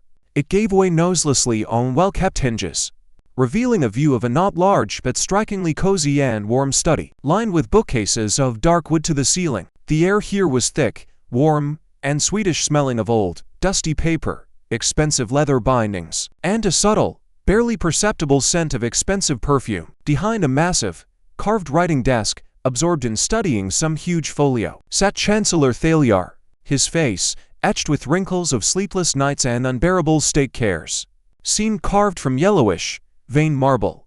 Seeing the entrance, he slowly, without fuss, raised his head. His intelligent, piercing eyes seemed to see everything at once: the dried mud on their clothes, old scars, Agrim's huge hammer, the readiness for immediate combat in every tense muscle of his companions. But on his exhausted face was not a trace of surprise, not a spark of fear.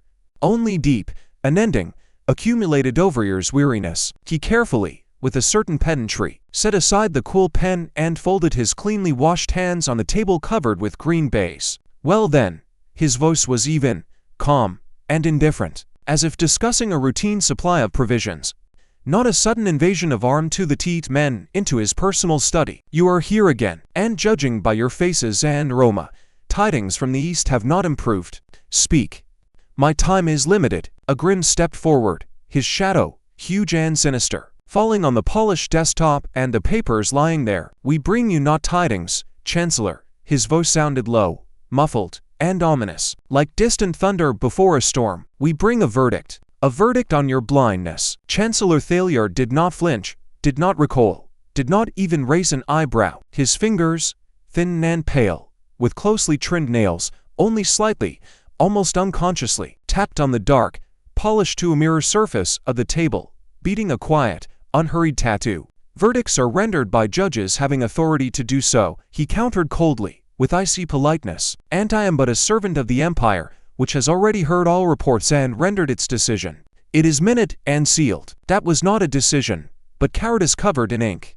Borin roared, his stocky figure tensing with rage. "You hid behind your papers and seals like rats in a hole, while real plague crawls to your walls and already poisons wells in your own villages." Taelyar slowly, with unconcealed contempt, shifted his gaze to the dwarf, as if examining something unpleasant and insignificant. "Your presence here, in the heart of the palace, without permission is high treason. I have the minutes of the last session, and on it, a verdict was rendered in the name of Her Majesty the Empress. We are apprised of the situation." Agrim took a step closer. His shadow, huge and sinister, covered the table and the Chancellor sitting behind it. "Our authority is forged in the fire and blood of the battle for Khazad-Batol." His voice sounded low and ominous, like an underground rumble. "Our proofs are not on parchment. They lie in a cart we hid on the stinking riverbed embankment beyond the city walls. A shard of the adamantine gates, torn out by the blow of a troll from the abyss. And your minutes, Chancellor, will burn in the first bonfire, and the hordes of the Iron Shaman come mocking at your gilded gates. And they will knock not with fists, but with battering rams." He turned sharply to Ergen, who stood shriveled, as if wishing to fall through the floor. "You will take us to the council chamber. Now, not by back ways, through the main doors." Ergen trembled, his lips whitened, but Taelyar slowly, with difficulty, rose from behind the table, and in his movement was heavy resolve. "This is madness. An open procession? The guard will seize you before you take 10 steps. You will be cut down like mad dogs. Then we will die not in an underground slum, but on the threshold of your sanctuary." Elin said, indifferently, with icy calm, and in her eyes was no fear, only weary readiness. "Our corpse will be the last warning you will no longer be able to ignore." The Chancellor sighed, long and heavily, as if that sigh came from the very depths of his weary soul. He looked at Agrim, at his companions, and in his gaze was something like broken respect. "Very well. Ergen, take them. I will go the official way, through the reception. I will try to prepare the ground." Their procession through the palace's state halls was no longer stealthy. Their steps, heavy and resonant, echoed under high, painted vaults. Servants in gold-embroidered livery shied away from them, pressing against walls, their eyes wide with horror. The scouts with bared blades in hand, the dwarves gripping battle-axe hafts. Agrim with his huge hammer, they were the living embodiment of a nightmare invading the sweet, fragrant dream of Al-Marion. Crude reality bursting into the world of gilding and whispers. Pushing open heavy, carved oak doors, they entered a vast, light-filled hall. Arrogant, cold gazes from huge portraits of former emperors and commanders seemed to follow these ragged men, defiling their great legacy with their appearance. Right at the entrance to the council chamber, before the next, even more massive doors, stood a double guard in gleaming plate. An officer with a groomed, wrinkle-free face stepped forward decisively, raising a hand. Halt! Not another step! By what right do you? Agrim did not stop, did not slow his pace. His mighty shoulder, with full swing, struck the closed steel shields of the guards.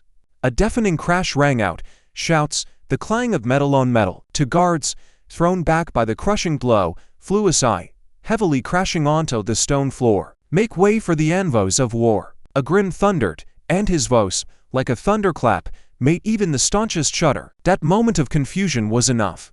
The entire party, as one, burst into the sanctum sanctorum of the Empire, the hall of the Supreme Council, the huge, circular chamber under a high dome with a stained glass window depicting the Empire's prosperity. Froze.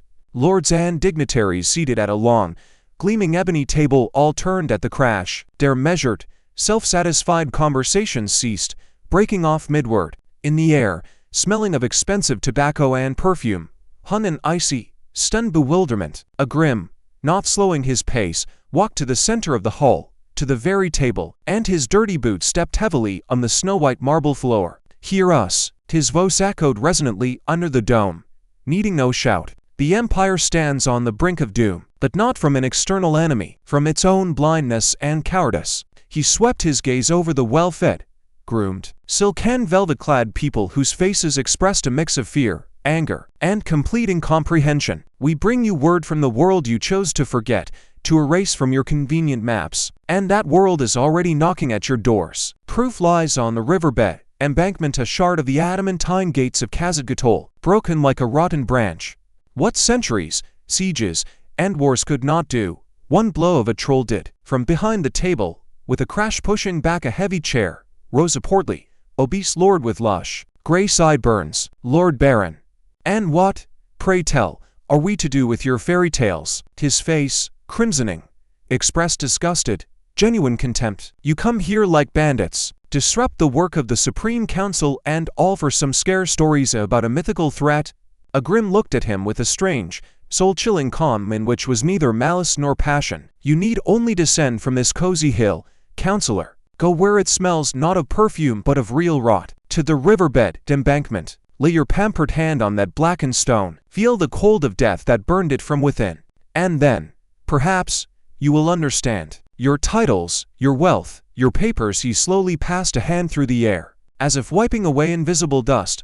All this is dust before the face of what is coming. He straightened to his full titanic height, and his figure for a moment eclipsed all the splendor of the hall. Prepare for war. Or prepare to die. You have not been left a third path. Guard! Someone among the young lords cried out in fright, voice breaking into a falsetto. To me. Here. At that very moment, as if following a pre-written script, the door swung open, and into the hall, unhurriedly, entered Chancellor Taelyar.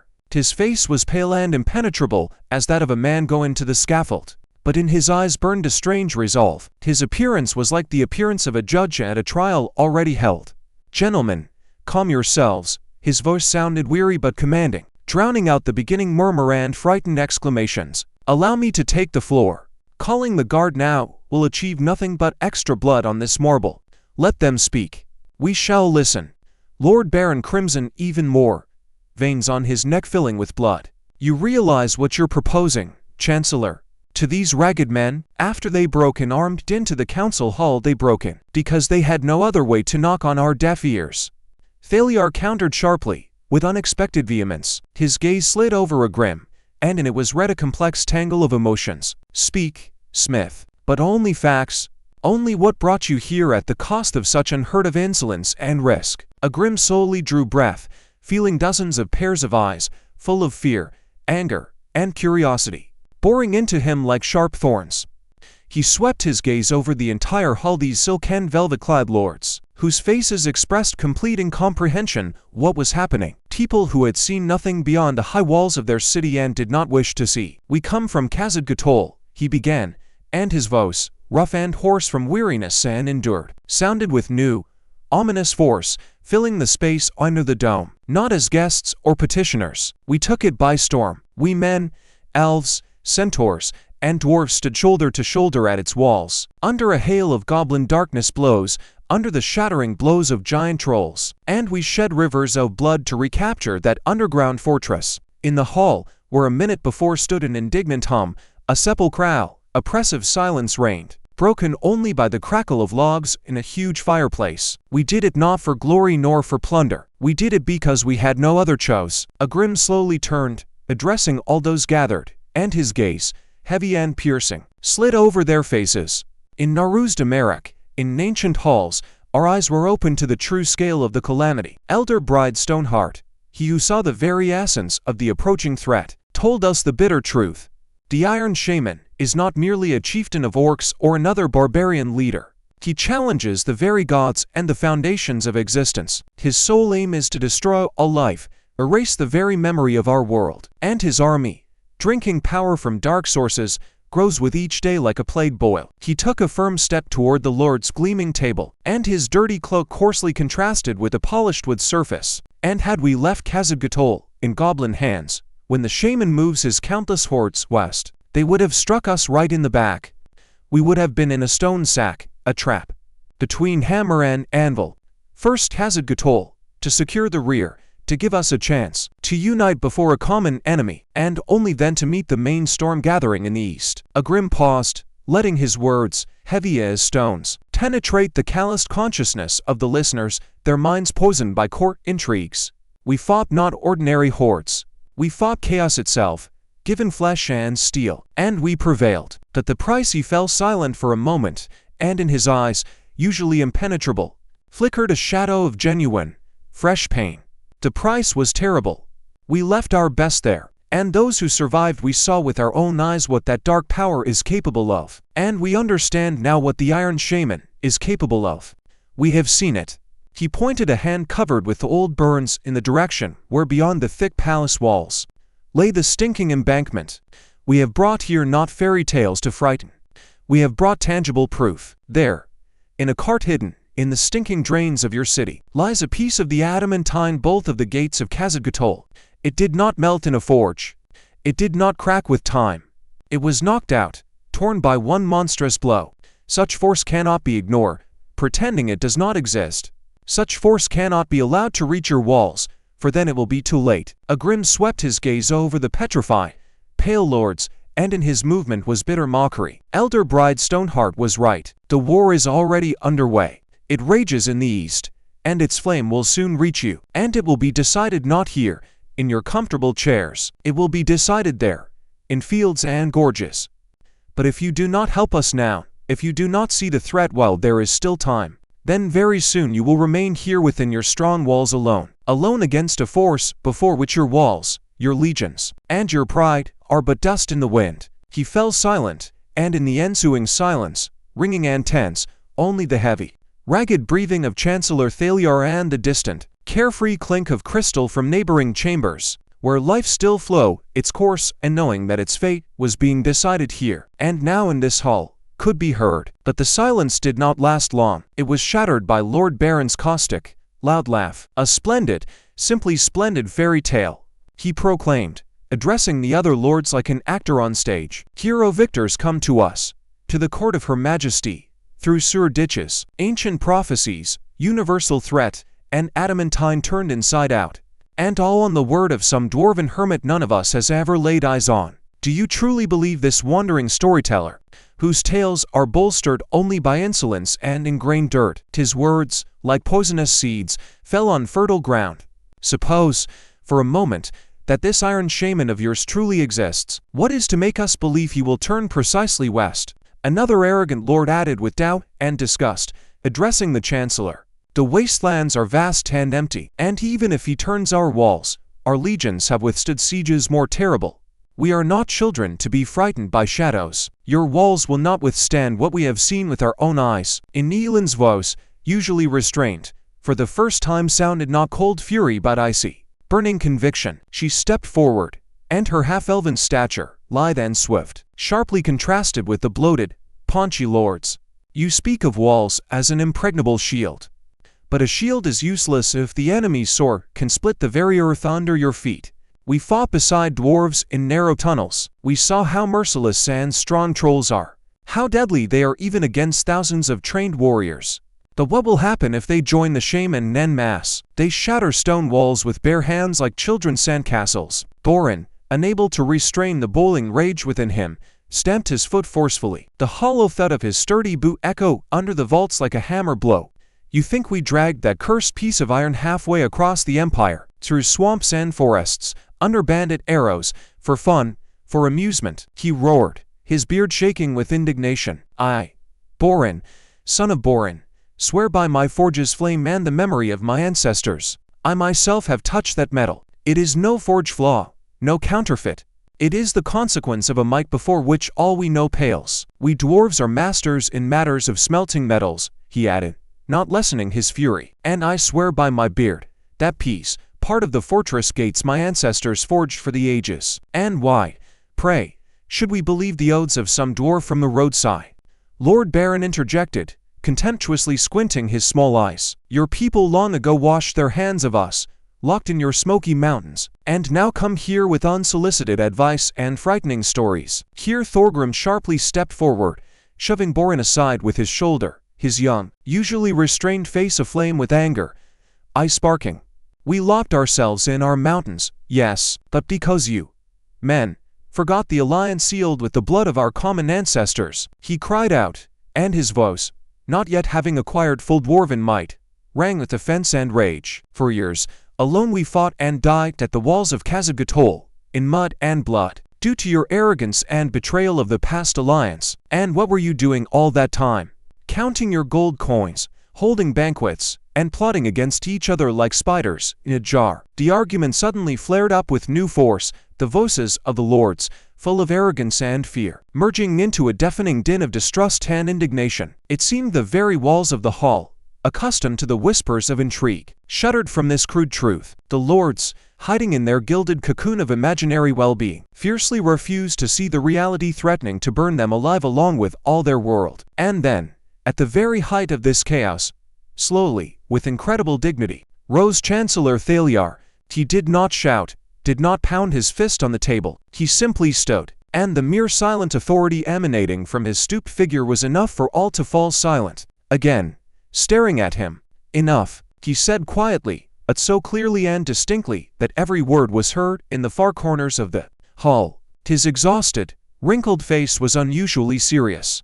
I have listened, long and attentively. I have listened to them, and I have listened to you. And now I ask myself and all of you, what if they are right?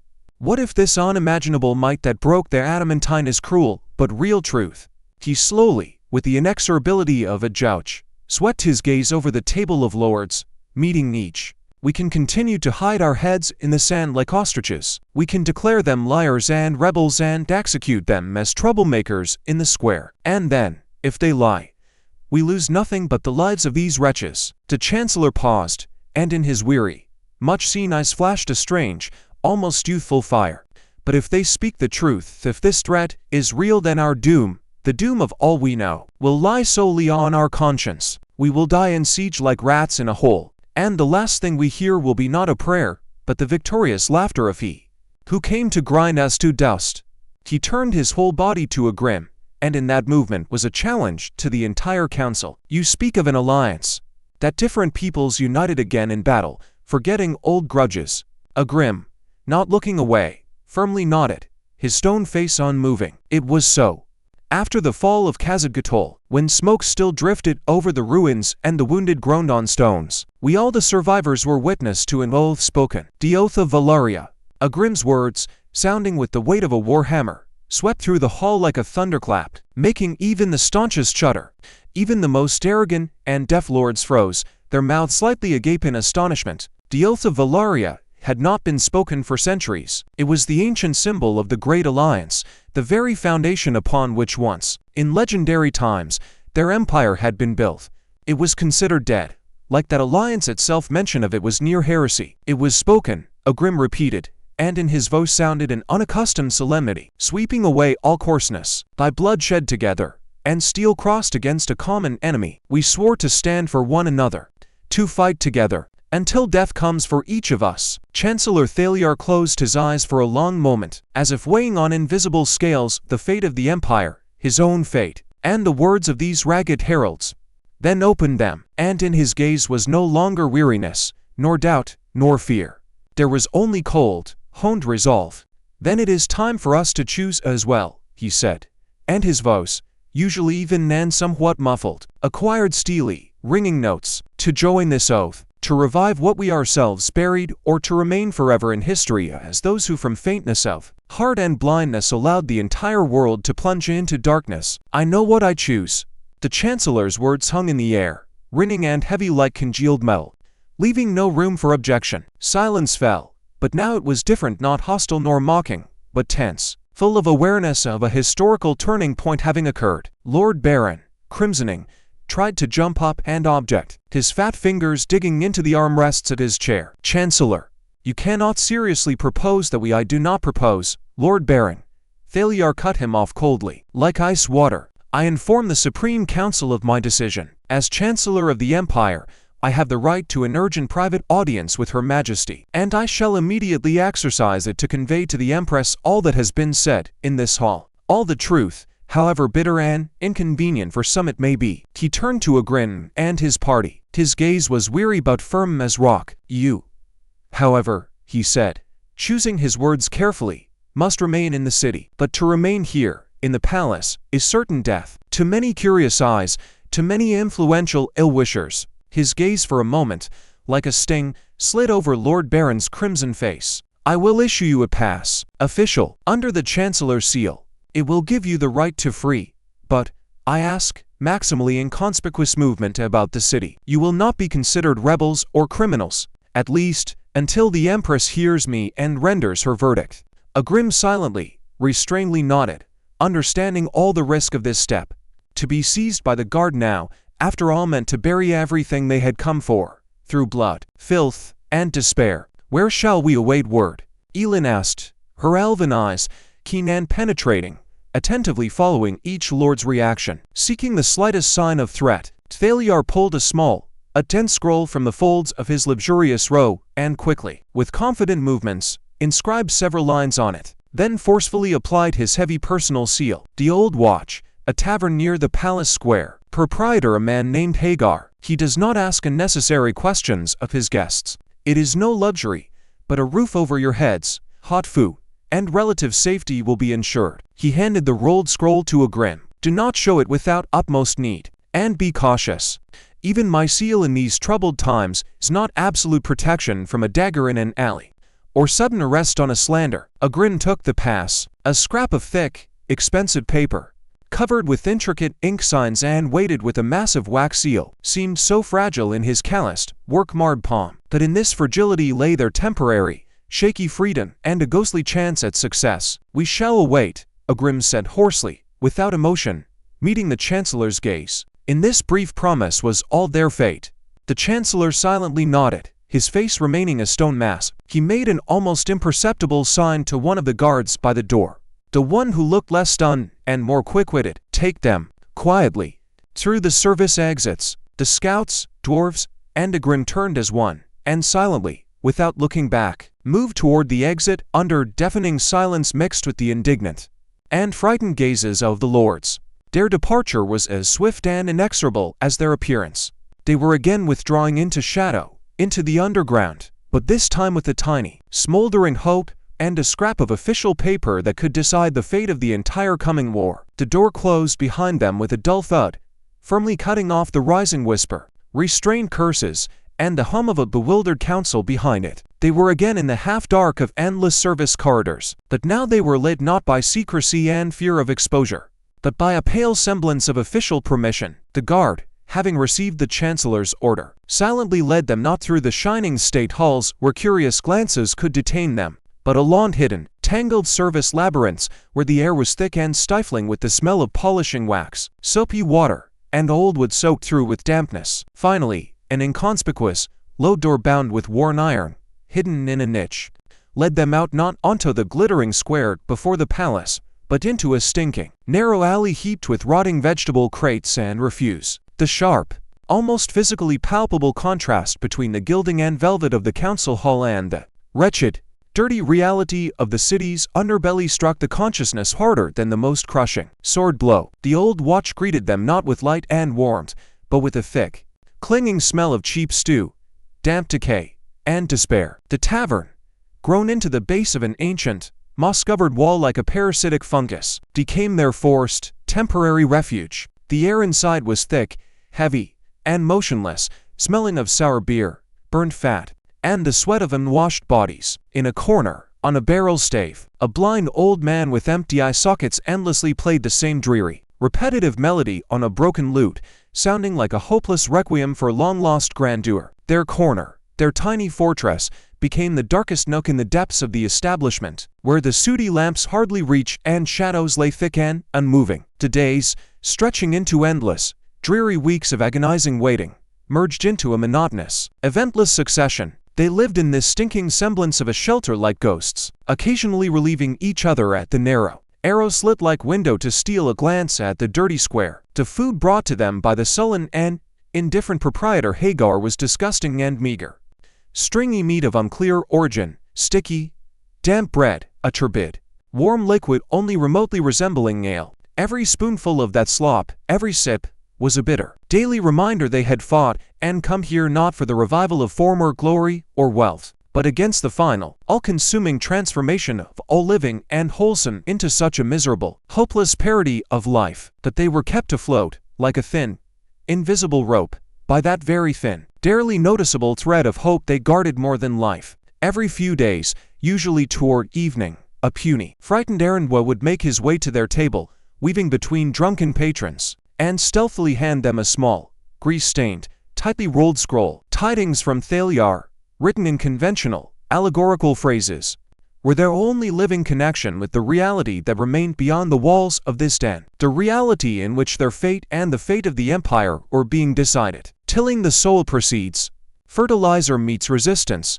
but the root is strong. Await the harvest, conference of gardeners prolonged, old trees reluctant to accept new shoots.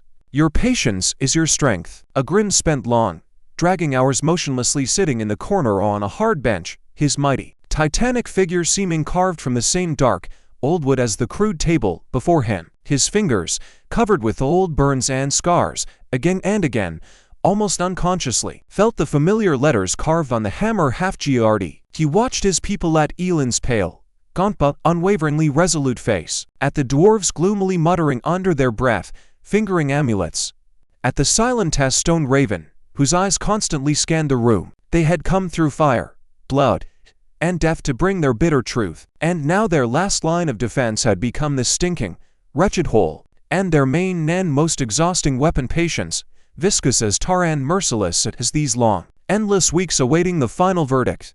They waited, week replaced week, and from the palace came only the same evasive, meaningless phrases in the scrolls. And each morning, waking on hard benches under the deafening accompaniment of drunken snores, hoarse coughs, and the clink of pewter mugs, they asked themselves the same, soul-wearying question. Would this new day bring not another evasive note, but the final, clear word that would determine whether there would be war, to which they had called, or to finally sink into this all-consuming, indifferent rot that was already creeping to the very walls of Al-Marion? The shadow over the old watch thickened with each day, becoming almost tangible, like black, sticky tar flooding everything around. A third week had already passed, and not a single note, not one scroll with conventional signs, had come from Chancellor Taelyar. The errand bow, that same puny ghost, no longer appeared on the threshold, and this ringing, oppressive silence was more eloquent than any words. It hung in the stifling air of the tavern, filled with a sense of imminent calamity. Agrim and his people continued to keep watch in their dark corner, but nerves were stretched to the limit,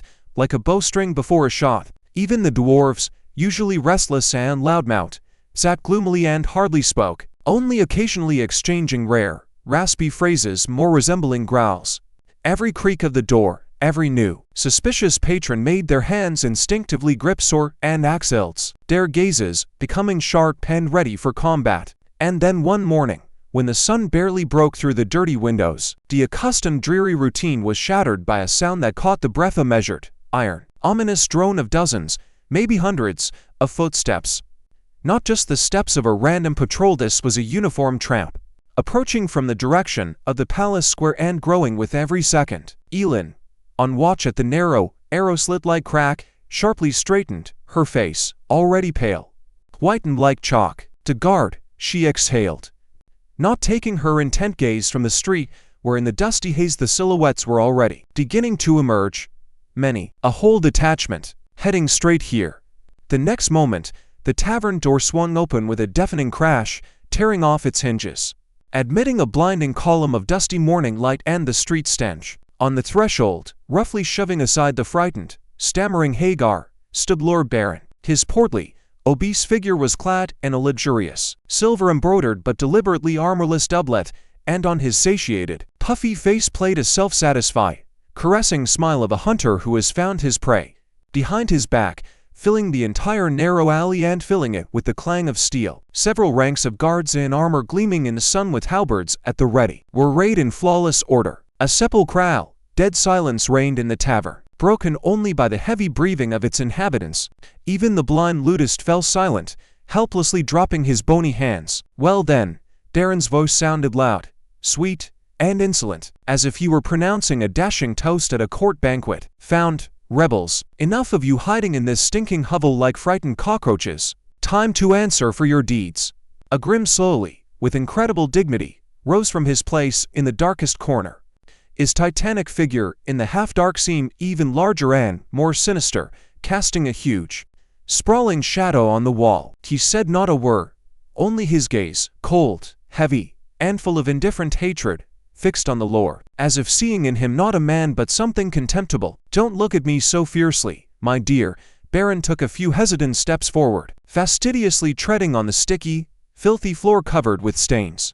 I have come, in essence, in peace. Rather, with a generous offer it is unwise to refuse. Surrender, lay down your pitiful weapons and come out one by one, hands raised. I promise, no blood will be shed. You will be ensured a fair trial. He held a meaningful, theatrical pause, savoring his power. The new, strong power of the Empire values order and legality above all. New power. Raven's voice came quietly, surprisingly clearly and distinctly from the depths of the room, and in it was heard icy contempt. Baron smiled even wider, his eyes gleaming with triumph. Ah, yes, you, apparently, have not been in the know, sitting here in your wretched hideout. He held another theatrical pause, relishing the effect produced. Chancellor Taelyar was exposed as a traitor, a vile betrayer who deceived the council. In connection with these extraordinary circumstances, the post of Chancellor of the Empire is henceforth rightfully held by me, personally. These words hung in the stifling air of the tavern, thick, suffocating, and poisonous as the stench from a nearby cesspit.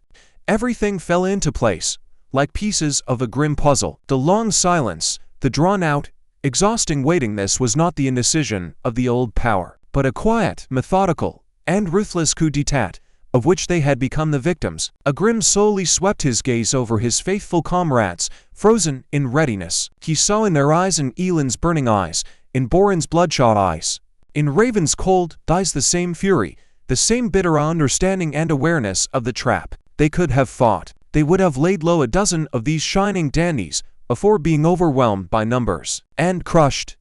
But it would have been a short, fierce, and absolutely senseless slaughter. Their mission to bring the truth to the heights would have died with them in this stinking, wretched tavern, never reaching its goal.